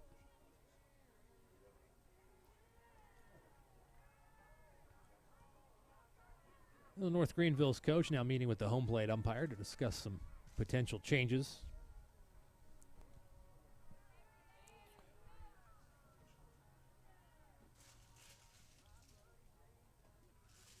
We are standing by for more info. So pinch runner now in for North Greenville. Reed will trot off. And Michaela Brackett now steps in. The senior is going to be pinch running for North Greenville. So Sarah Hall, the head coach for the North Greenville Crusaders, adding a little more speed to the base path. Hopes of coming within 1 of the Eagles here in the top of the 5th.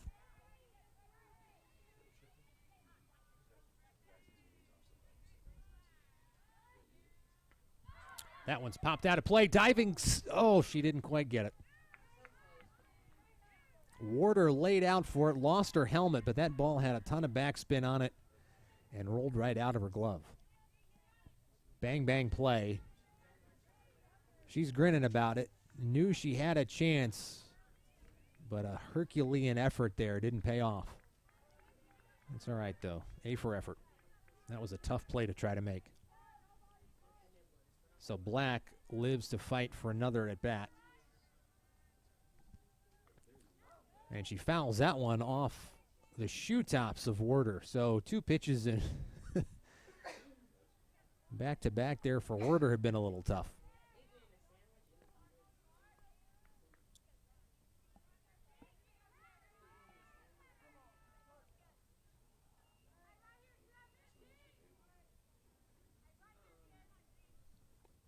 King fires. That one's poked into left. On comes Cameron. She grabs it, and that freezes the runner. So now 1 down for the Eagles. 2 runners on for North Greenville here in the top of the 5th. Greenville trails Carson-Newman 4-2. Eagles batted around in the bottom of the 2nd. So far haven't done anything since then. King takes her pitch. Wines delivers. The runners kind of take off, but they stop. So Brackett was feeling a little froggy there on 2nd. But she froze when Werder popped up. King delivers a high. Just grazed the top of the strike zone, but she doesn't get it.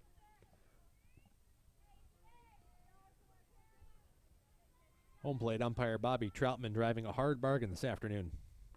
That one's outside, gets away from Werder. And the runners advance.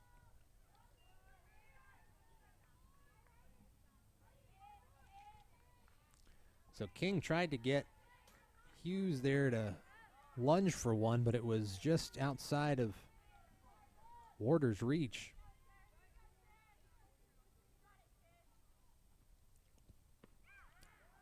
That one's shoe top height outside. Inside.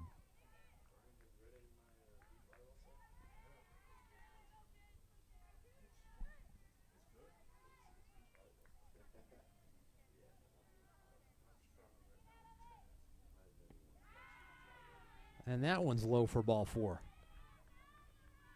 King slaps her thigh in frustration. And the go-ahead run is now aboard for the Crusaders.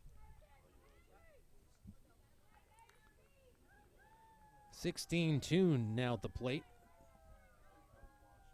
I'm sorry, Taylor Kuhn. T. Kuhn. Kuhn 1 for 1 on the afternoon. Had a single in the 2nd and walked in the 3rd.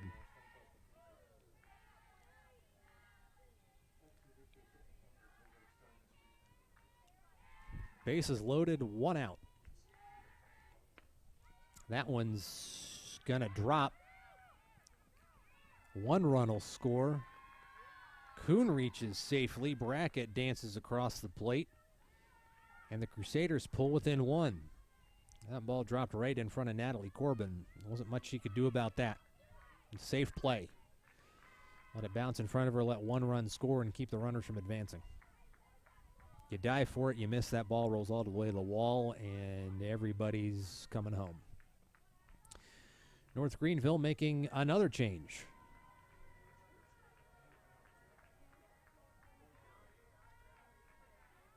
We're having a hard time with North Greenville because they don't have numbers on the front of their jerseys, but it looks like number 2, Ashlyn Hutto, senior who plays outfield, bats right, throws right, is coming in to pinch hit.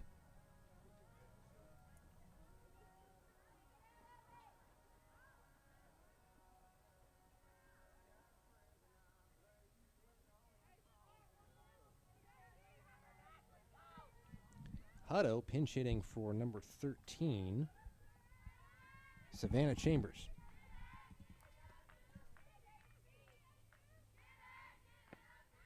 So the tying run is at 3rd for North Greenville. Bases loaded, 1 out here in the top of the 5th.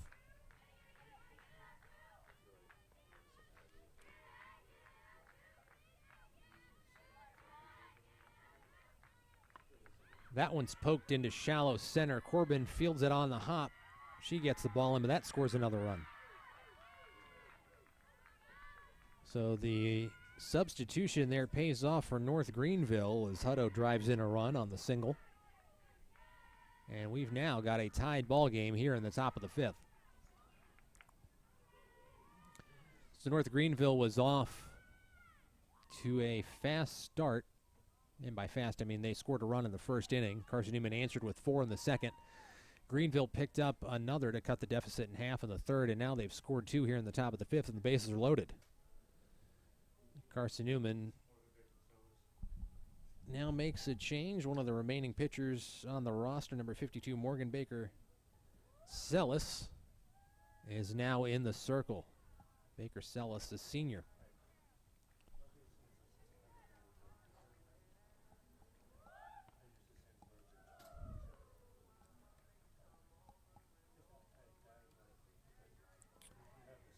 Baker Sellis hails from Kentfield, California, a Redwood High grad. She's been at Carson-Newman for all 4 of her college seasons.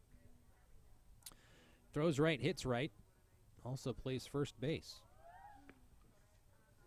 This is her second pitching appearance of the season. She went 1 2/3 against Florida Tech back on February 6th and went 4 innings against Shorter on February 12th.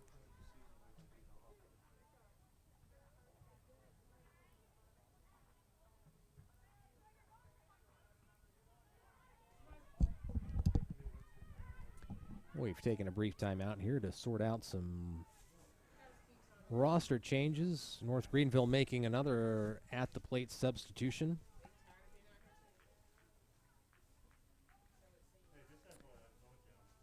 Number 6, Alexis Wilkinson has walked back into the dugout.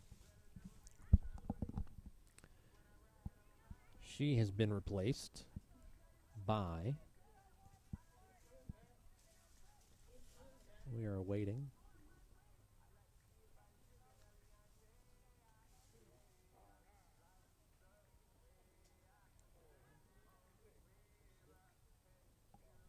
So Wilkinson's been replaced by number 29, Mackenzie Livingston. Thank goodness there was a 29 on the roster. We were all going to be really confused up here. Again, North Greenville doesn't have numbers on the front of their uniform, so you got to hope the player turns around so you can see what they're wearing. 29 it is. So North Greenville, again, it's their turn to have the bases loaded for an extended period of time. They've scored 4 runs on 5 hits through 5 innings. So Baker Sellis looks in, gets ready to deliver her first pitch of the game.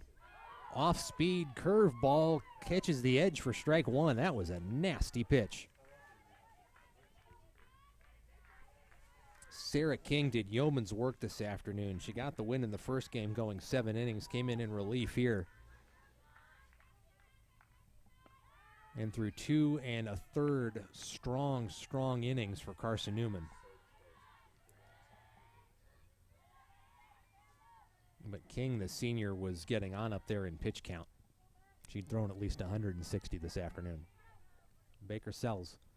Winds and fires. That one's popped to center. Here comes Corbin. She fields it cleanly. Gets it home. And Sellis cuts it off.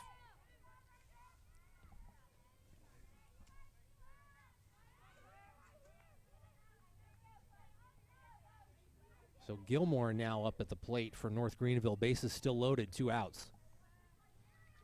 Let's see if Sellis can end the rally. Sellis takes the sign from Warder.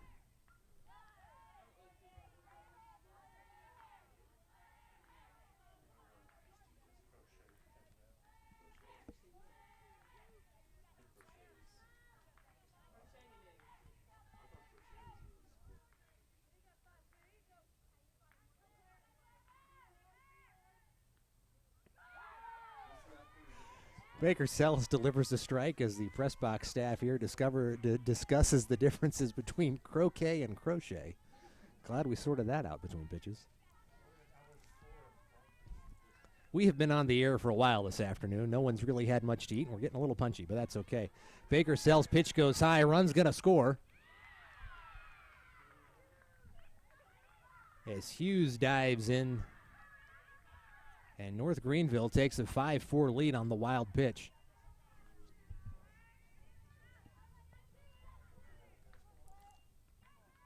Warder jumped up out of her stance, but that one was high from the get-go, and she had no chance. Off speed inside and off the handle.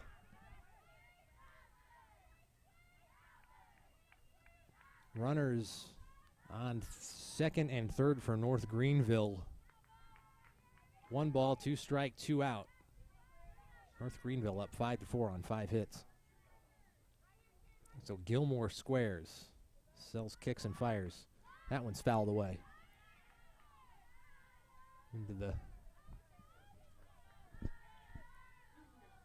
Onto the property of the Pedersen Nursing Building.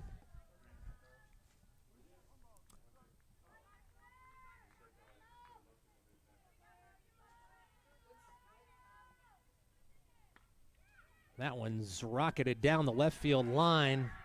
Cameron dives for it. That one's going to go all the way to the wall. That's going to clear the bases. Cameron around, Gilmore around second to third. A stand-up bases clearing triple for Claire Gilmore. Cameron gave it her best effort.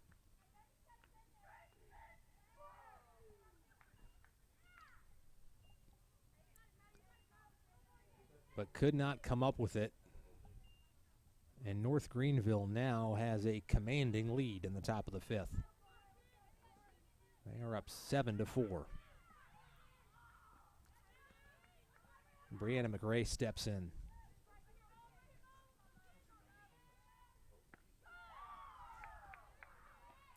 McRae takes a big cut at it for strike 1. Carson-Newman baseball headed now into the 9th over at the Silver Diamond Baseball Complex this afternoon. They are down 8-5 at the moment, so they've rallied back a little, but also given up a couple more to Tusculum. That pitch is high for ball 1. 1 ball, 1 strike, 2 out, but North Greenville has put 5 on the board in this half inning.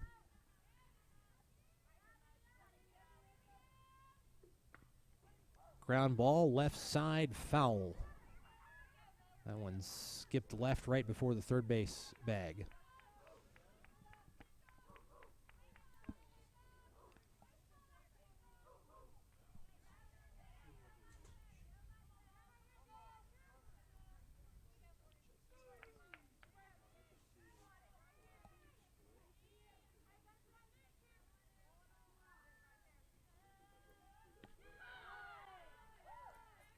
That one just misses for ball 2.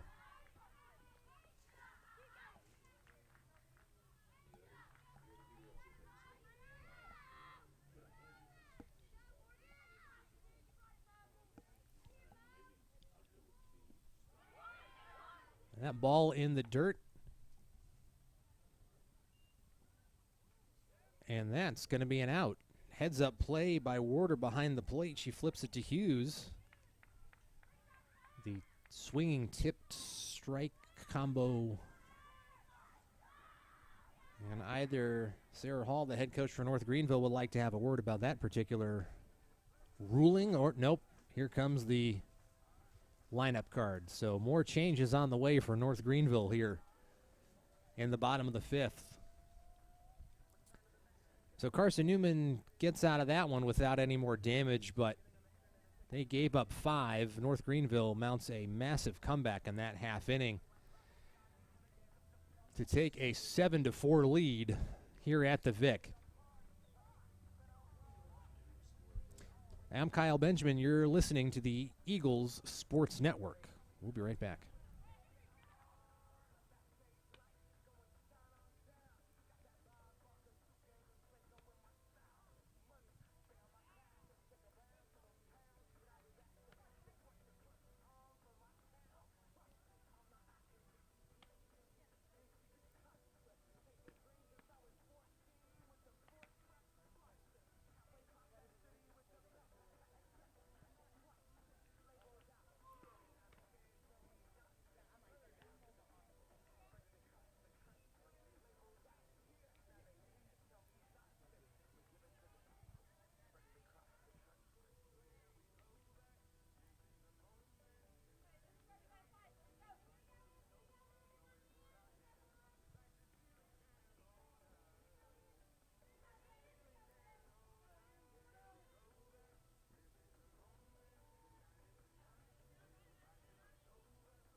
Bottom of the fifth for the Eagles. Up now, Emily Harris, a senior 0 for 2 on the day.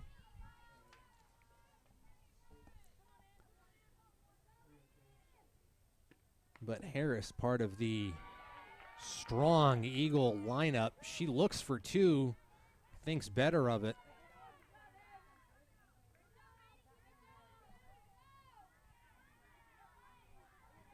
As North Greenville center fielder Alexis Wilkinson, who's back into the lineup. She was pinch hit for last half inning, but now is back in center field. But Harris came into this game second in the nation in hits. And she shows why right there with that ground ball up the middle. So Eagles looking to mount a comeback here in the bottom of the fifth. That one smoked to right field. Fielded cleanly, though. The ball gets away. Harris thinks about it. She scoops, takes off to second. That throw is going to get away. But Harris is being held down by the shortstop. Not sure you can do that. Taking a play from the offensive lineman playbook of, oh, who me? I'm not holding you down, to try to delay action. But Harris got pinned, and that ball got away into center. If she'd been able to get up cleanly, she might have made it to third on the throwing error. So runner in scoring position now for the Eagles. Dye up at the plate.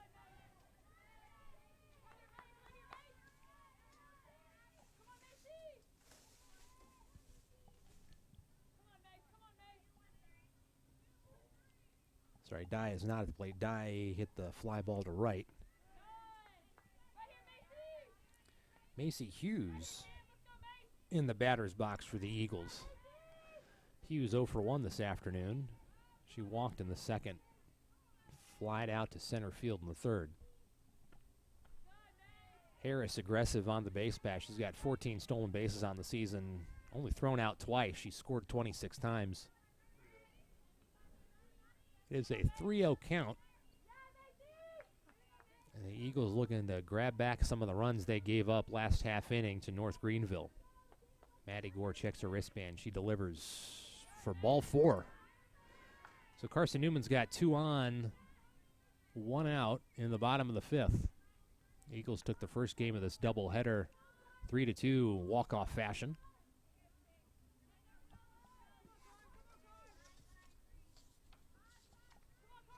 After Hayden Dye hit an RBI game-winning double. That ball's chopped back to the pitcher. It's got a lot of spin on it. That's going to advance the runners as Holt grounds out to Maddie Gore. Gore fielded it and flipped it to the first baseman, Gilmore, for the out. So the runners advance. We got 2 in scoring position, but there are 2 outs as the catcher Werder steps to the plate.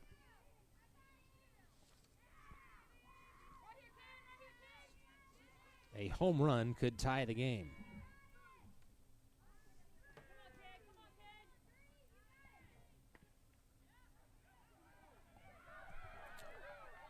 That ball smoked down the left field line. That'll score both runs.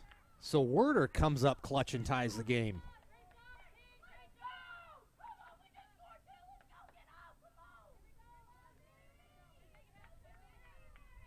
Correction, Werder represents the tying run at first. She knocked in 2.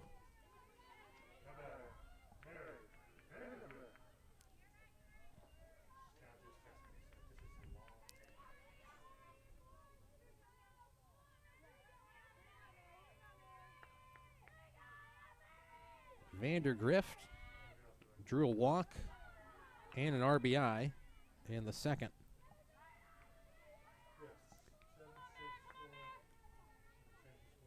So Werder is wearing number 33 today. Listed in our press kit, number 7. The freshman has changed numbers.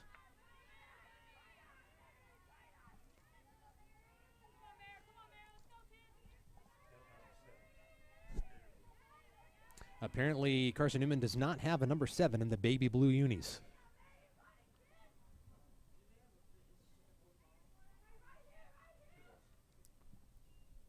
Two balls, no strikes, 2 out. Carson-Newman now trails 7-6.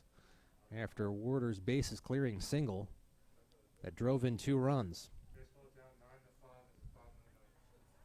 Carson-Newman baseball is now down 9-5 in the bottom of the 9th. So the Eagles trying to take advantage of their last half inning of life to try to eke out a win against Tusculum. Fun stat here, Carson-Newman is 2-0 when Werder has a multi-RBI day. So it's the Eagles looking to see if they can move that to 3-0. An excellent game notes guide prepared by Voice of the Eagles, Adam Cavalier, who is unavailable this afternoon because he's on his way to call a men's basketball game in Wingate, North Carolina. As the men's basketball team takes on Wingate in round 1 of the South Atlantic Conference tournament. So Vandergriff draws a walk. She represents the go-ahead run now on first.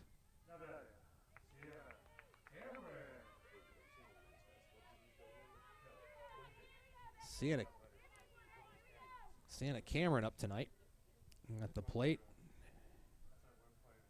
North Greenville pausing the action to chat about things, so Carson-Newman's players all gather together.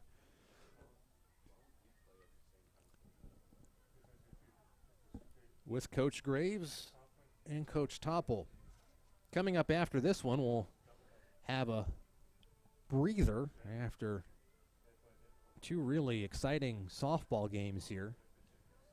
But coming up at 7 o'clock, the Lady Eagles take on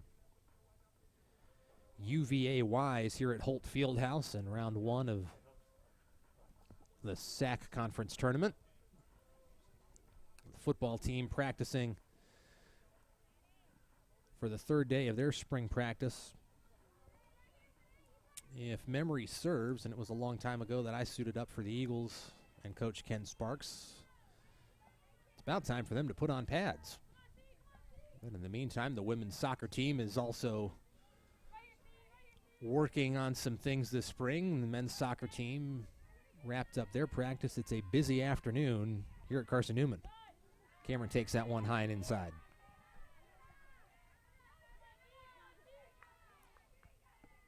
The Eagles, under the leadership of Coach Mike Clowney, a Carson-Newman All-American, starting his second full season.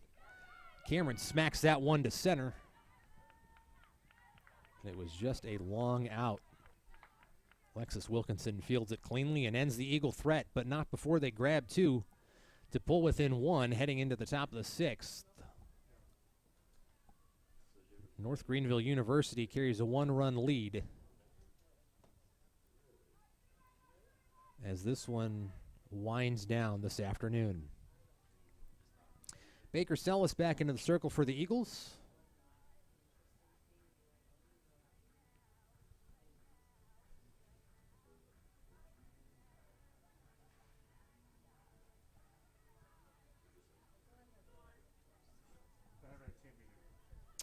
A bit of a delay in returning to action. The Eagles have huddled in the dugout. We can't really see exactly what's happening from our position here. But now the players in blue get ready to trot out onto the field for the top of the 6th. Harris, Hughes, Corbin all walk out. Baker Sellis into the circle. And Coach Michael Graves steps to the home plate umpire to make some lineup changes. And it looks like Leah Selmnow coming back into the lineup for the Eagles.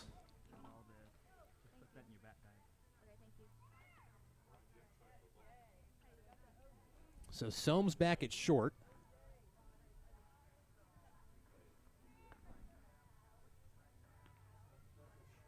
Cameron, Corbin are in the outfield.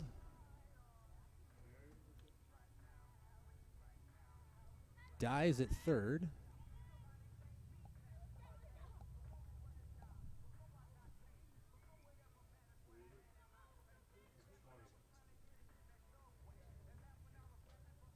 So Selmnow back in the lineup for Mary Robbins.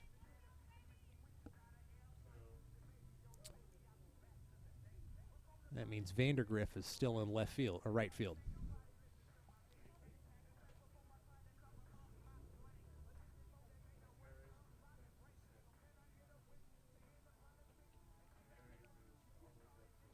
So Harris moves to second. Vandergriff goes to right. And Robbins is done for the moment. And we think that's it for defensive changes for the Eagles. Subject to change.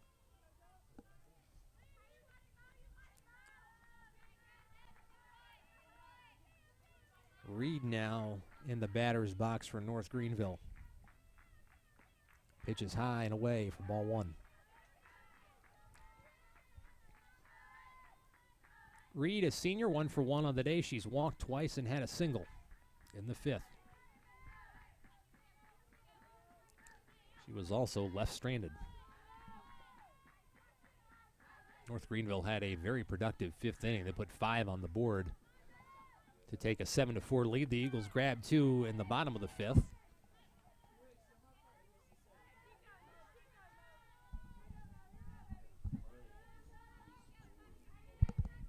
This game has taken a very long time. We got started just after 2:30. We're now headed into hour number 3 of action.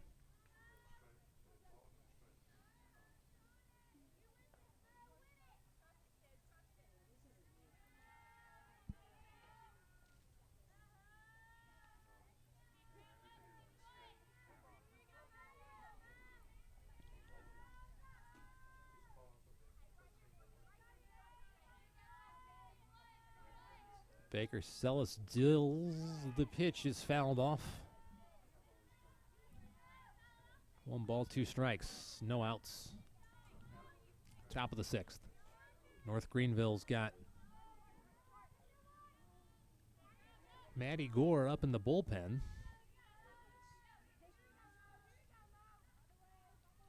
Gore, the pitcher the last half inning, still throwing some pitches. Swinging bunt to first. Hughes flips to Harris for the out. 12-11. But that one is scored 3-4.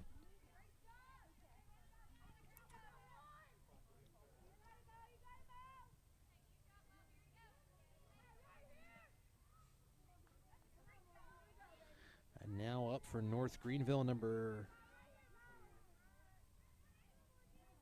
21, who is not, oh no, there she is, Virginia Bishop.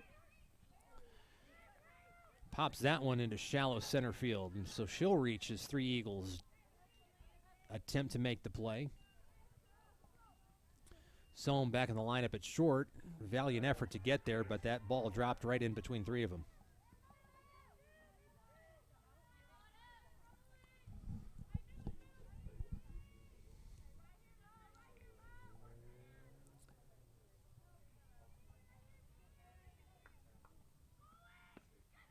Black coils but doesn't pull the trigger.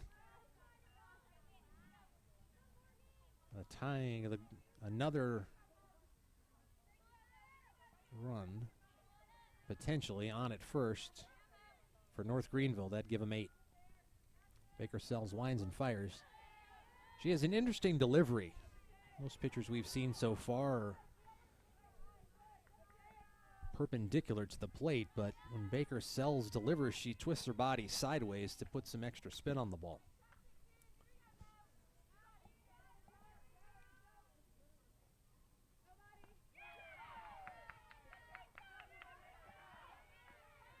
That one, fastball right down the middle for strike 2.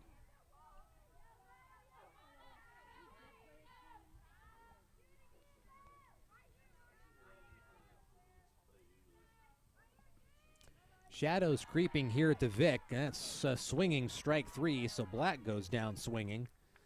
And the Eagles are now 1 out away from their half of the 6th inning.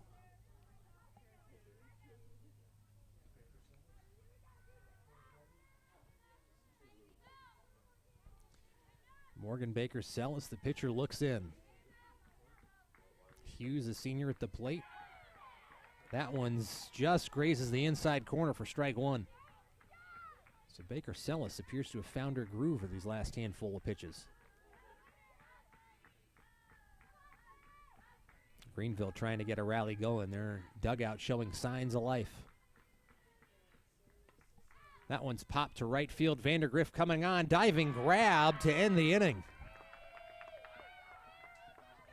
Vandergriff. Web gem worthy. And if we were to give out that award here on the Eagle Sports Network, she'd have one. That was an excellent play by Vandergriff to end the inning, save a run, and keep the Eagles in this one.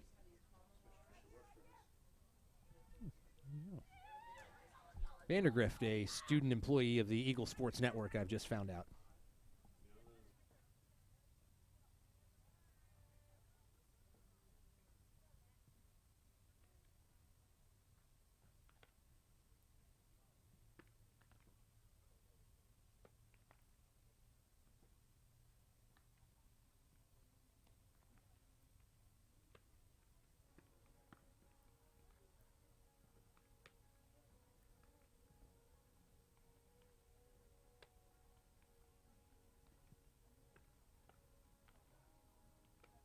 Defensive change for North Greenville as we head into the bottom of the sixth. Number 17, Kaylee Gorlick is now at second.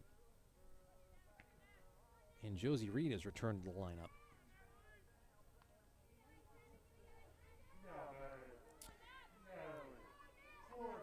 Natalie Corbin up at the plate for what feels like it's her 37th plate appearance in this doubleheader.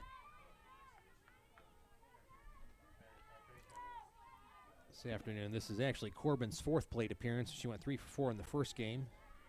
She's 0 for 2 in this one. She got hit by a pitch in the second, and that drove in a run. Corbin takes her patented shuffle steps towards the pitcher's mound, pitcher's circle. And Haley Wells is up in the North Greenville bullpen. Wells has already been in the circle today. Maddie Gore continuing her work. She's thrown 3 2/3. Gave up 3 hits, 2 runs. Both of those runs were earned. She's got 2 walks, 1 strikeout. She has faced 16 batters. Corbin smacks that one up the middle. Diving stop by the shortstop. She's not going to get up in time.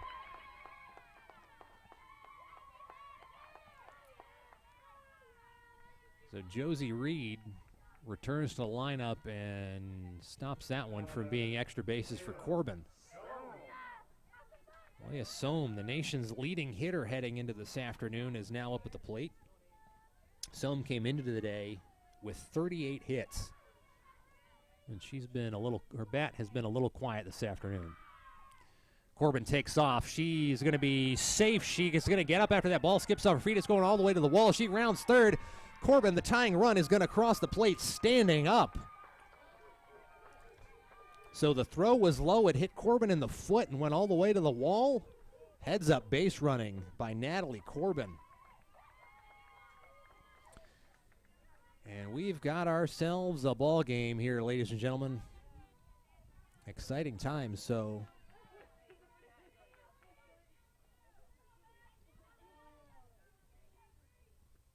Selmnow smacks it into center field. She rounds the corner, and that ball's flipped in by Wilkinson. And that keeps Selmnow at first. So Selmnow keeps her hitting streak alive. And under some scoring impressions, you could say that Selmnow deserves that RBI on the wild throw to second. Harris squares. Well, that pitch is high.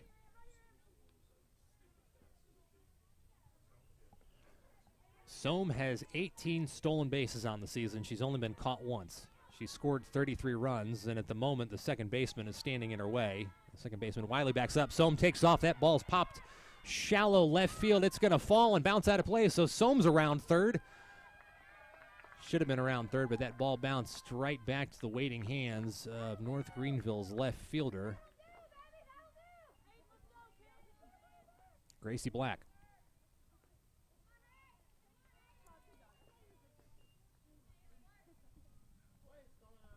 So the Eagles suddenly have runners in scoring position here. Head coach Sarah Hall of North Greenville out to the circle to talk to her troops. Carson-Newman's batters all get together. The hit and run was on. That ball dropped perfectly between the third baseman and the left fielder, and then had enough English on it that it kicked sideways to the fence, bounced off the bullpen. I thought Sohm was going to go for it, but she held up at third.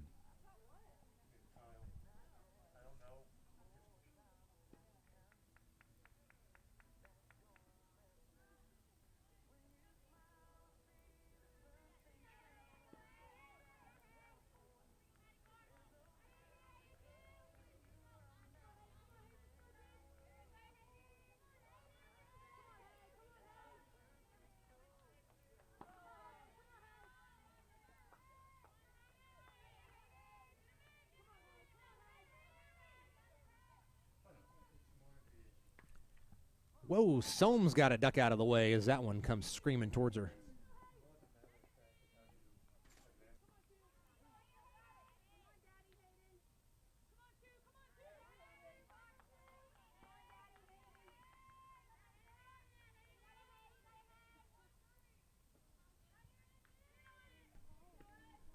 Dye, the hero of game number 1, watches that one go by.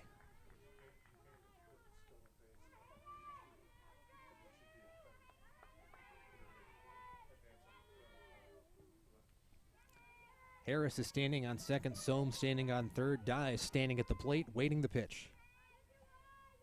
Maddie Gore looks in, delivers. Whoa, so close. Dye put some mustard on that one, but the shortstop Reed, who has just returned to the lineup, makes a second excellent play of the inning. That one just had a little more loft to it. That scores 2 runs.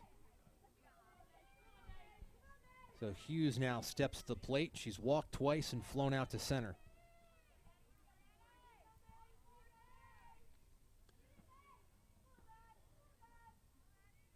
All tied up here in the bottom of the 6th. Carson-Newman picked up 1 on a throwing error. Natalie Corbin had the turbochargers fired up for sure. Heads up base running by the junior. That pitch outside.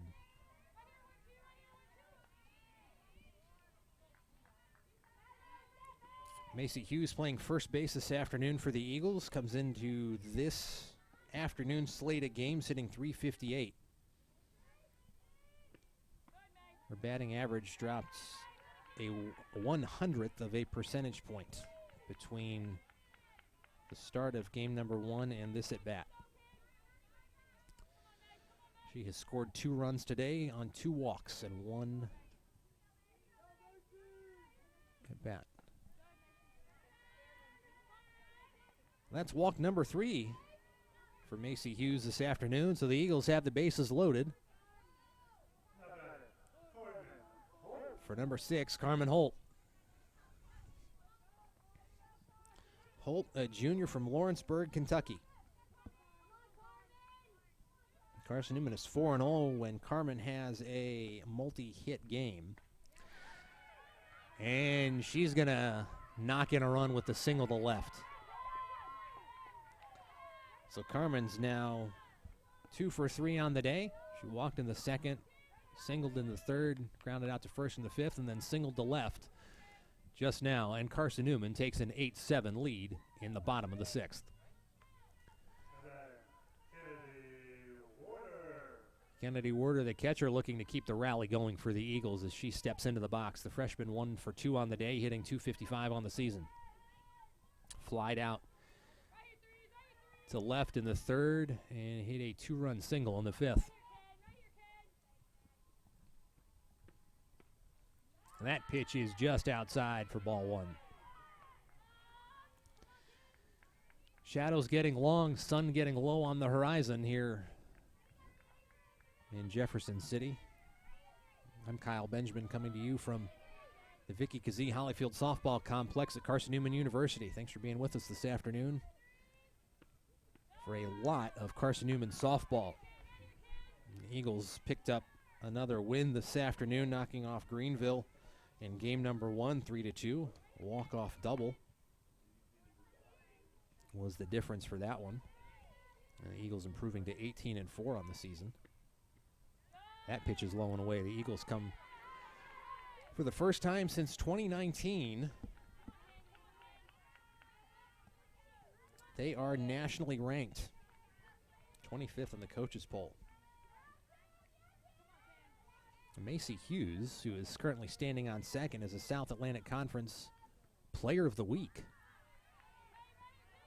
She had 13 ribbies and 4 home runs in the last week of February, which is a 1.385 slugging percentage.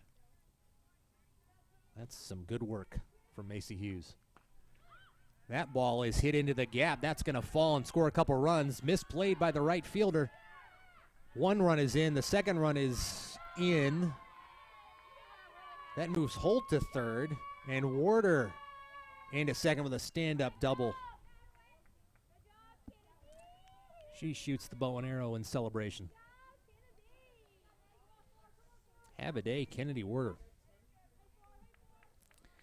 And the Eagles have extended their lead 10-7. Picked up 4 in this half inning, with 1 out.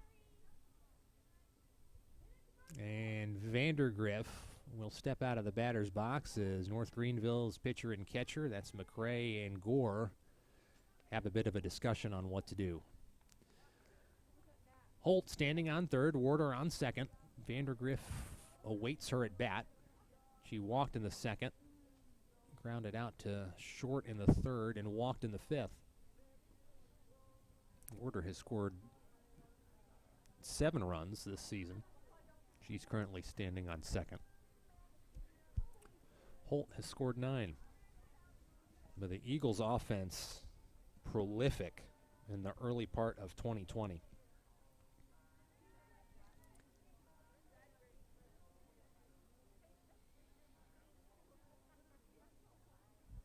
Carson-Newman heading into today. So before this set of games started, the Eagles had scored the most runs, 173, and had 226 hits. That's the most of any team in Division II competition. The Eagles rank 20th nationally in 10 offensive categories, including doubles, stolen bases, triples, batting average, on-base percentage, and home runs. So if you're matched up against the Eagles, you better bring your boomsticks if you want to try to keep up. North Greenville making a pitching change, number 25. Winter Radcliffe back into the game. She started this one, so she's back in the circle, taking the place of Maddie Gore.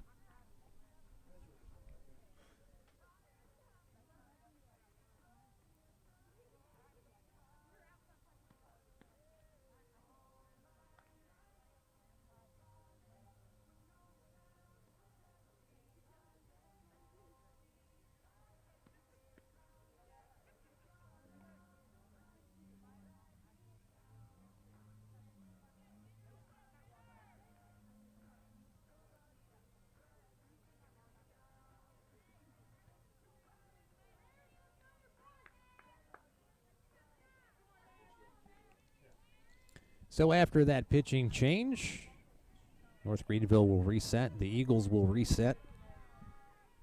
Vandergriff waits.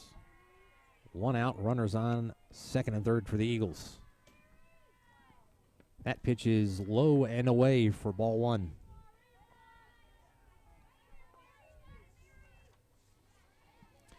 Mary Vandergriff, a sophomore from Soddy Daisy, Tennessee, Chattanooga Christian School grad.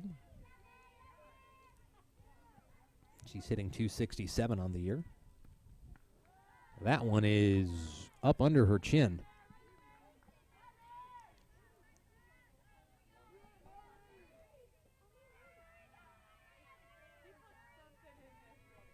Score update for you from the Silver Diamond Baseball Complex. Carson-Newman falls to Tusculum 9-5. That pitch is low and away and in the turf for ball 2.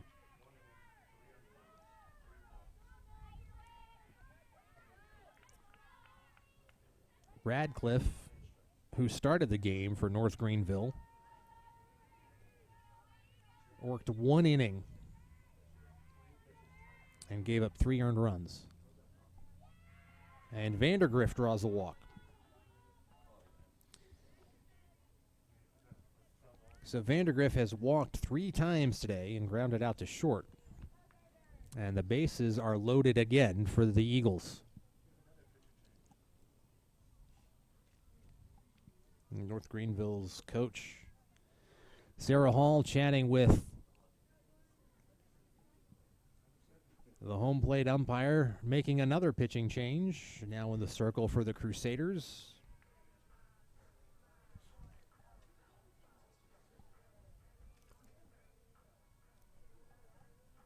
So Radcliffe comes in, faces 1 batter, gives up a walk, and cedes control of the ball to number 7, Emma Rogers.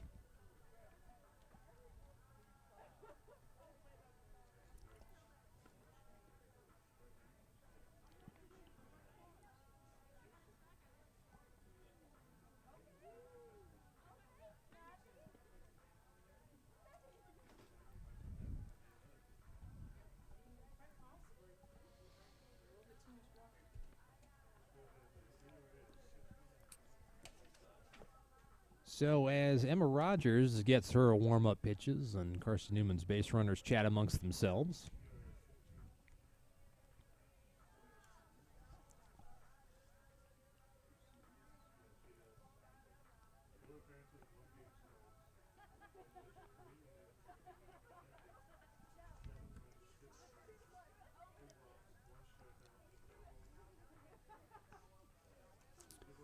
the last time Carson-Newman scored 10 runs was at Lander on the 26th of February, and Carson-Newman won 11-2. Of course, the last time an opponent scored more than 10 runs was against King back in February the 18th. Carson-Newman lost that one 12-8.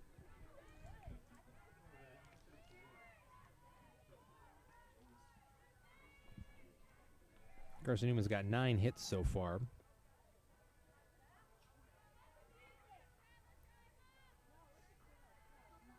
They put 12 on the board against Lander and gave up 10 to Erskine back on the 25th of February. So Rogers appears ready. Cameron waits, and that first pitch bounces twice to the catcher, McCrae.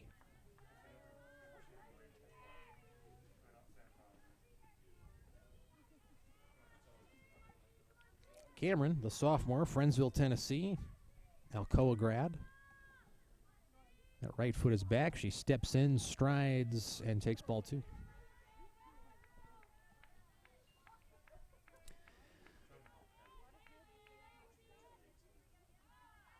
In the second, Cameron singled, drove in a run, grounded out to second in the 4th, and flew out to center in the 5th.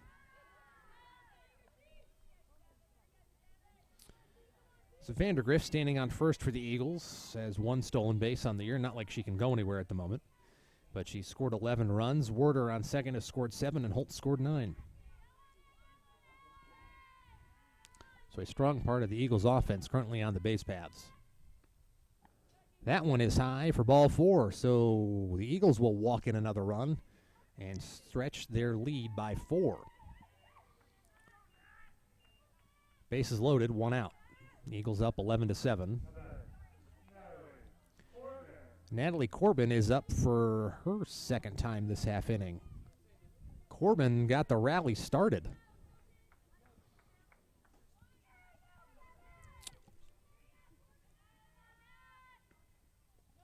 Corbin lunges at it. That ball gets away. Here comes the run, and she is safe. Werder dives in, getting her piece of the action. So the bases are no longer loaded for the Eagles, but we score another run. And the Eagles have scored 12. Corbin digs in. Rogers delivers. Corbin, her patented stutter step towards the circle. This is Corbin's 5th at bat. Grounded out to short, hit by a pitch. Grounded out to short, and hit a single in the 6th. She hit a single about 30 minutes ago to start this one off. And then she stole second and scored on a throwing error. But we are headed into hour number 5 of softball action. That one's grounded to first. She can't flip it to anybody.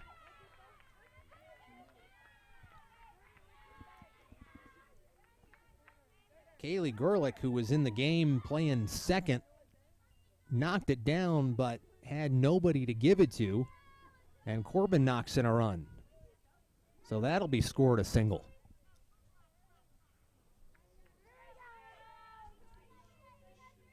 Corbin's having herself a day. Leah Selmnow, the nation's leading batter, up at the plate.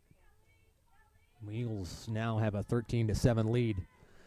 Corbin takes off. She'll cruise into second standing up. So that's Corbin's 15th stolen base on the season. She's only been thrown out once. So runners on second and third, 1 out. And Sohm awaits. And that one she smacks right to first. And it's going to be a foot race. But the run scores. So Sohm almost legged it out. Gilmore dove for the bag. Nobody really was in a good position to make a ruling on that. But Corbin crosses the plate, and the Eagles take a 7-run lead. And that'll do it, folks. So on the fielder's choice, I guess we're not quite sure how we score that one, because the winning run crossed the plate.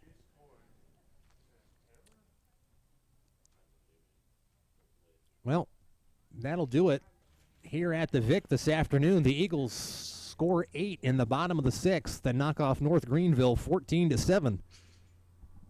We're going to take a quick break and look at the stats, and we'll be back to wrap this one up in 30 seconds.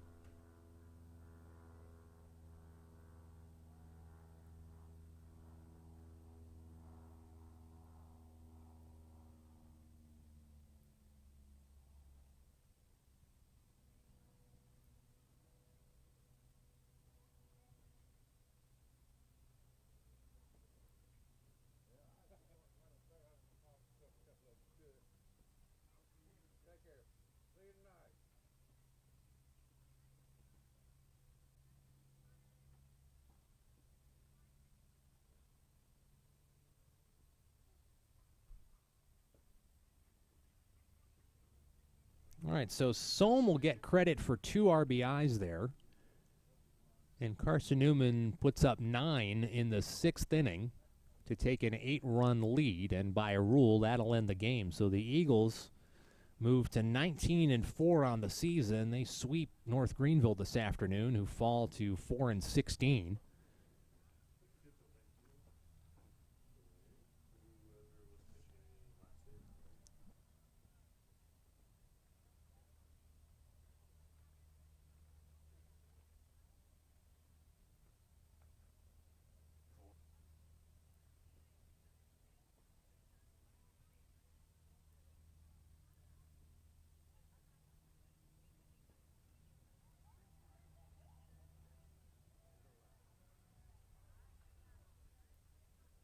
So Morgan Baker-Sells will pick up the win for the Eagles.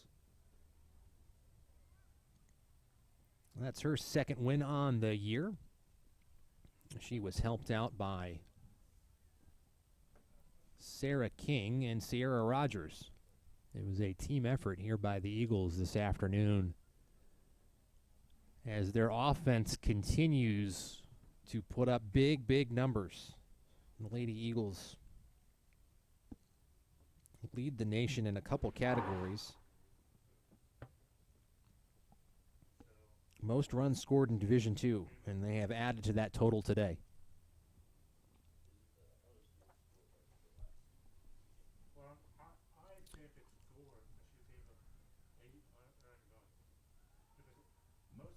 The Eagles had 10 hits and 27 plate appearances, scored 15 runs, no errors. Stat line for the North Greenville Crusaders, 7 runs on 7 hits with 2 errors. North Greenville had a big inning in the top of the 5th, but the Eagles came out of nowhere here in the bottom of the 6th, put up 9 to take a 15-7 victory on this Wednesday afternoon.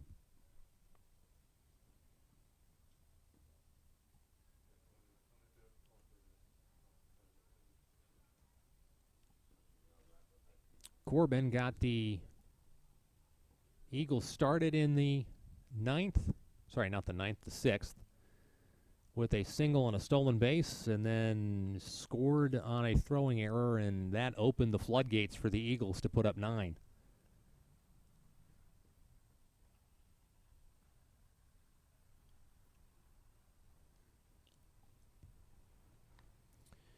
So Rogers, King, and Baker Sellis combined for 6 innings of work. They gave up 7 hits, 7 earned runs, 11 walks, 4 strikeouts.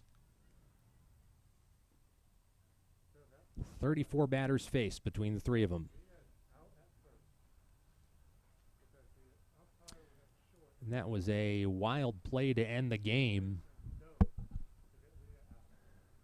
Sohm ruled out at first, but it doesn't really matter because the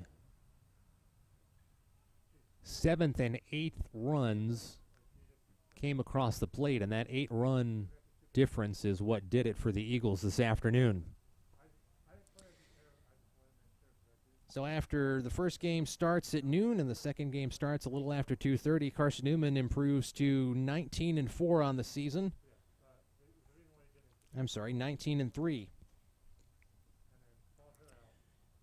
Overall, conference play starts for the Eagles tomorrow as Mars Hill comes to town.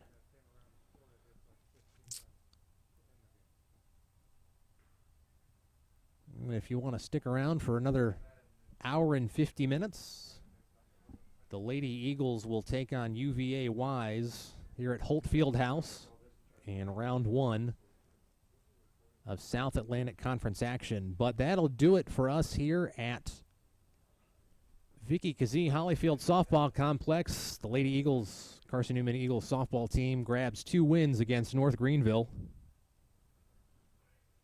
For everyone here on the Eagle Sports Network, I'm Kyle Benjamin. We'll see you next time. Have a good Wednesday.